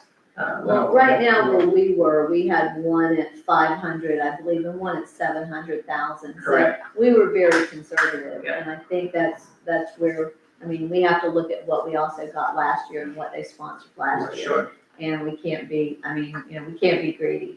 Right. And if there's another avenue for us to go from, that's why I said you need to speak to the water management district, DEP, and see what they can do, because that water's flowing right out into Lake Crescent. So, and that's one of those things that CPH is really good. I mean, Mid-Tower, now CPH, is really great at. In fact, that's why CPH bought Mid-Tower, was because of their expertise. They're great in the industry as far as finding your needs and helping you apply for the grants to get them. That's not something that most engineering firms do. And we're really lucky that we've been very lucky with them. yeah. And you have a long history with them, so they know the needs. Yes, they do. Code enforcement, when you go to code enforcement, we've asked Pam in the past, please, she puts in there, chapter 10, section 1021. And so if she could just say what it is. Yeah. Okay. Just say what it is. We've talked to her about that in the past. Where are you on the FPL? Where are we on that easement purchase? We're still waiting to hear back from them, Okay. with the language. Okay, so they haven't, Not yet. okay. No, ma'am. Okay. Okay. Does anybody have anything else of Mr. Martin? I do, Okay. a couple of things. So on the item for the water main project in the city manager's report, it says you are getting ready to put that out to bid for the water main project. Yes, ma'am. Okay, so just making very sure, I asked about this in a previous meeting, and I was told that the same tree protection addendum that went into the bid documents for the parts that have been completed is going to go out with the bid documents for North Main Street. And I just want to make sure that that happens, I'm making a note of it. because it's the same issue. They're the same types and size of trees that need those tree protections. And, if you can't find the document, Mr. Rudd sent it to me, so I just wanna make sure that happens. And then, where are we on, this might be a commission issue, planning for the successor for the gas department leadership? Mr. We're Rudd gonna, I think retired? we're gonna have a, I think we have to have a, We we have to a have, workshop. we have to have a workshop with that. And Katie's looking at some times when she can, Okay, do it. I know that he's got, he's tied up, she's tied up. So it's probably gonna be the first part of November, but we're going to have a very, right. yeah. We We're are gonna have to working, have some hard discussions about our gas we are department. working on getting those schedules aligned so we can Okay. have that meeting. Yeah, because we're gonna have to have some hard discussions on our gas department. Okay, Okay, what else you got? Are we doing anything to, acknowledge Ryan Grant when he takes off? It's my understanding it's in the report, he's. The 24th. Before the end of the month. The 24th, yeah. Right, and I don't even remember how many hours years of service does he have? Does he have? It's just under 20, I think it's under 20, it's under 20, but he has Can't quite have a a few. closed meeting. So I don't know if that's gonna be something, Has to have a we document can. discussed, if you've got that I think document. that would be very nice to do a proclamation. Meeting. He's Doesn't have to be special. so we can recognize Can't him do in the special fact. meeting, you can ask them which way they'd like to go with it. Mr. Martin. A portion of that meeting as well. I don't know. Something's going on over there. They've taken off without it. Derek. Mr. Martin. I'm sorry, we were talking about business, your business. We figured that. Did you figure it all out? Well, We've been working on a safety plan. Well, that was my next question. Okay, and so we have Dawn here, so I was trying to figure out how we need to coordinate that effort to go through that plan. so, of course, the key on a security plan is that you don't want to make it public. Exactly. The legislature has not given carte blanche to municipalities to have a closed meeting to discuss security.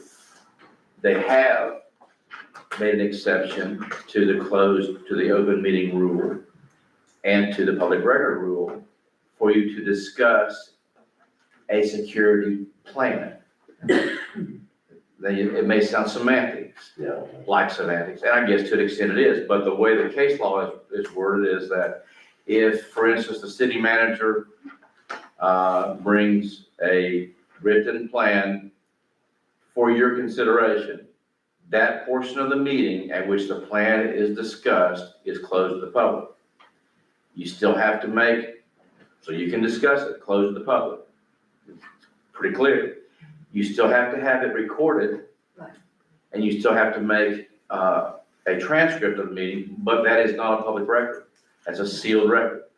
So, I'm sorry? And the paperwork itself would not be public. Correct, the paperwork itself would not be public. So you can do it either at a regular meeting, and you can close a portion of it, but of course that involves then some inconvenience and so Yeah, that forth. would be, yeah. Or you can do a special meeting, it does sound a little bit stilted, but it seems like you ought to be able to just have a closed meeting to discuss security, come up with your plan, but you can't. Because the key is you're discussing a document, and both the document and discussions concerning the document are exempt from the public record law and the open meeting law. So you can bring a plan, you can modify it at the meeting, and come up with a plan that you want, and as long as we're discussing a plan, it's closed. The meeting's closed, and it's closed not for any nefarious purpose, but you just don't want everybody to know what you're planning. For security, yeah. I have a preliminary plan. Major Usher and I looked at said plan, and I'm gonna be forwarding over the final plan over to his office for him to run it by his safety crews. And then I'll be bringing something to you all, we can discuss that. Okay, because we talked about this over a month ago, and we Correct. met several times. And every time somebody walks in that door, you know, it's a concern that we have. And with everything going on right now, you know, that's something that I thought maybe had already gone over to Captain Ussery, our Major Ussery. And so please get on that so that we have it. My next question to Don is, Don, I think it's important that he not email that out to us. Is that Oh, correct? no, it's good. Exactly. I mean, I know that's what, and I've had that conversation. Please do not email We that need to bring a written document with you. And to a we can go meeting through it and- at that meeting. So, and that commissioners, that means there's been questions and he'll go through it at that meeting with us. So, and then once it's done, it's for us to know and we should keep that to ourselves. Correct. Correct? Okay. So yeah, please do get on that. Once we know, Derek will have to kill us. Okay, Commissioner DeVito, did you have anything else? Is that it? No, I Good don't have idea. anything else I have, I can just do It'll it. probably shorten the meeting. I have, Don, do you have Ma'am? anything that you need No, I to, don't. do you have anything that you need to report on? No, if you want to report on the investigation, which is Derek indicated you might, all I have to report is that the attorney who you hired to do the investigation has been in touch with, or maybe I should say it in the reverse way, Commissioner DeVito's attorney has been in touch with the attorney who's doing the investigation. The last email I had from the investigator is that there was discussion about how or whether Mr. DeVito's statement would be provided. And as of the last time I spoke with the investigator, that had not been decided. So that's what I have. Do we have any questions of Don? Anything of Don? Okay. So let me make this clear for the record, if I may, Mayor. Commissioner DeVito has retained counsel. Yes. Okay, thank you. First to my knowledge.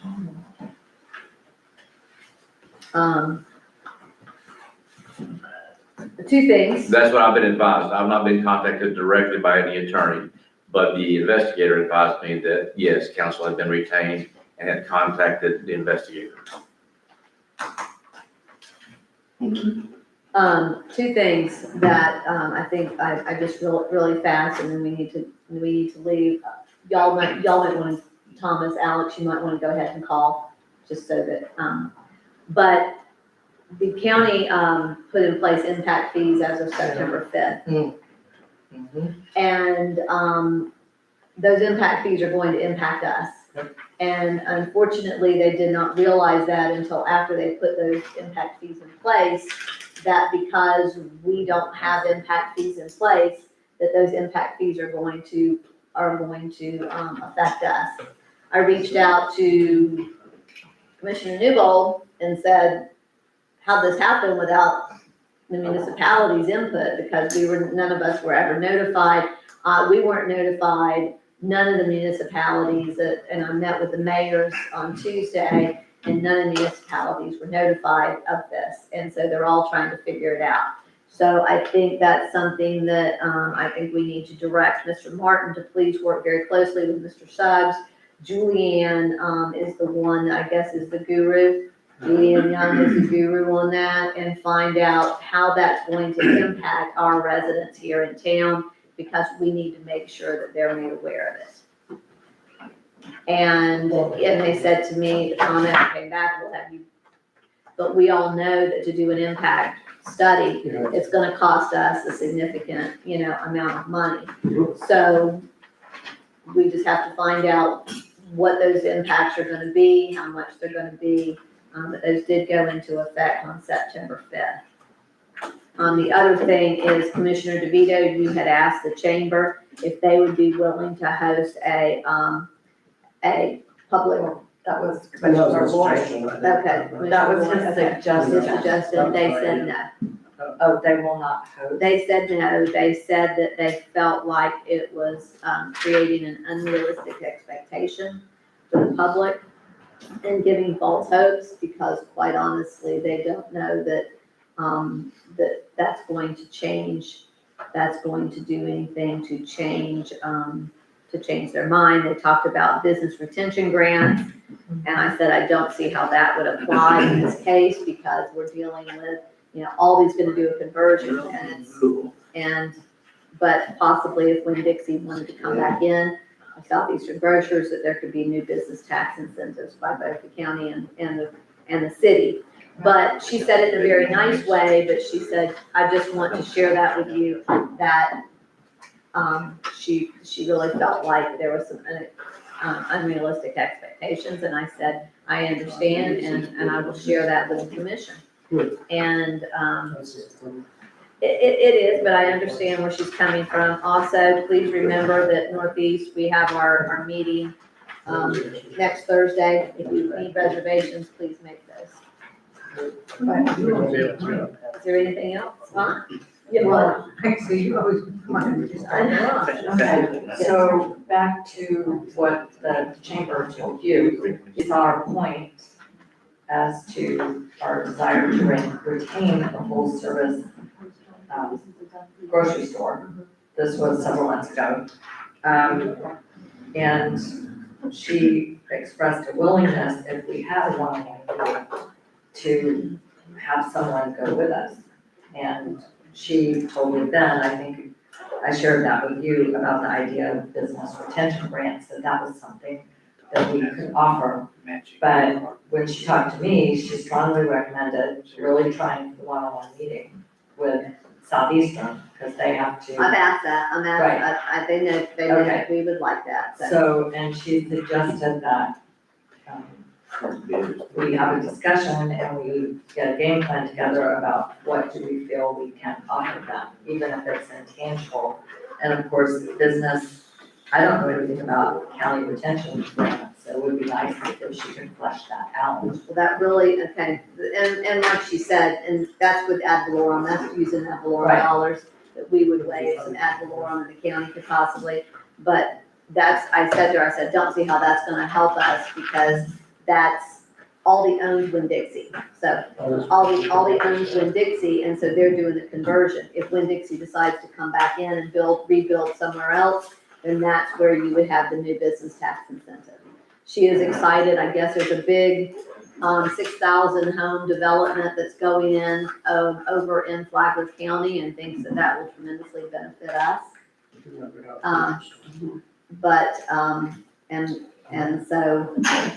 But retail strategies, God bless you, so retail strategies is going to be hosting, and I think that's something too that would be advantageous to any of us, is when you go to, she's asking them to do something that basically talks about, because a lot of people don't understand, unless you're in that industry, what it requires, the rooftops, how close to other facilities.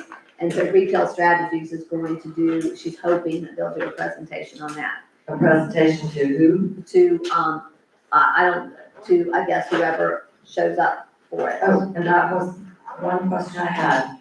We authorized retail strategies to apply for a grant, but apparently we didn't get it. Well, No, that's not the case at all. We're still waiting. Yeah, we're still I actually reached out to Retail Strategies this week and talked to her. She's checking the Florida Commerce site and said for us to do the same, but she has not heard anything yet. It has not been awarded to anybody. She said it just hasn't been awarded. Okay, because when she brought that grant to us, she indicated she thought it would be a very quick turnaround. Yeah. That's why I was not optimistic, so that's good news, it's still happening. Okay, do we have anything else? If not, I move we adjourn. A second. okay, we have a proper motion and a second. All in favor, please say aye. Aye. Opposed, nay. Okay, this meeting is adjourned. Thank you all. You do? Did you get my email on you probably haven't had a chance to look at it. I sent you an email on St. John's. I forwarded it over to you.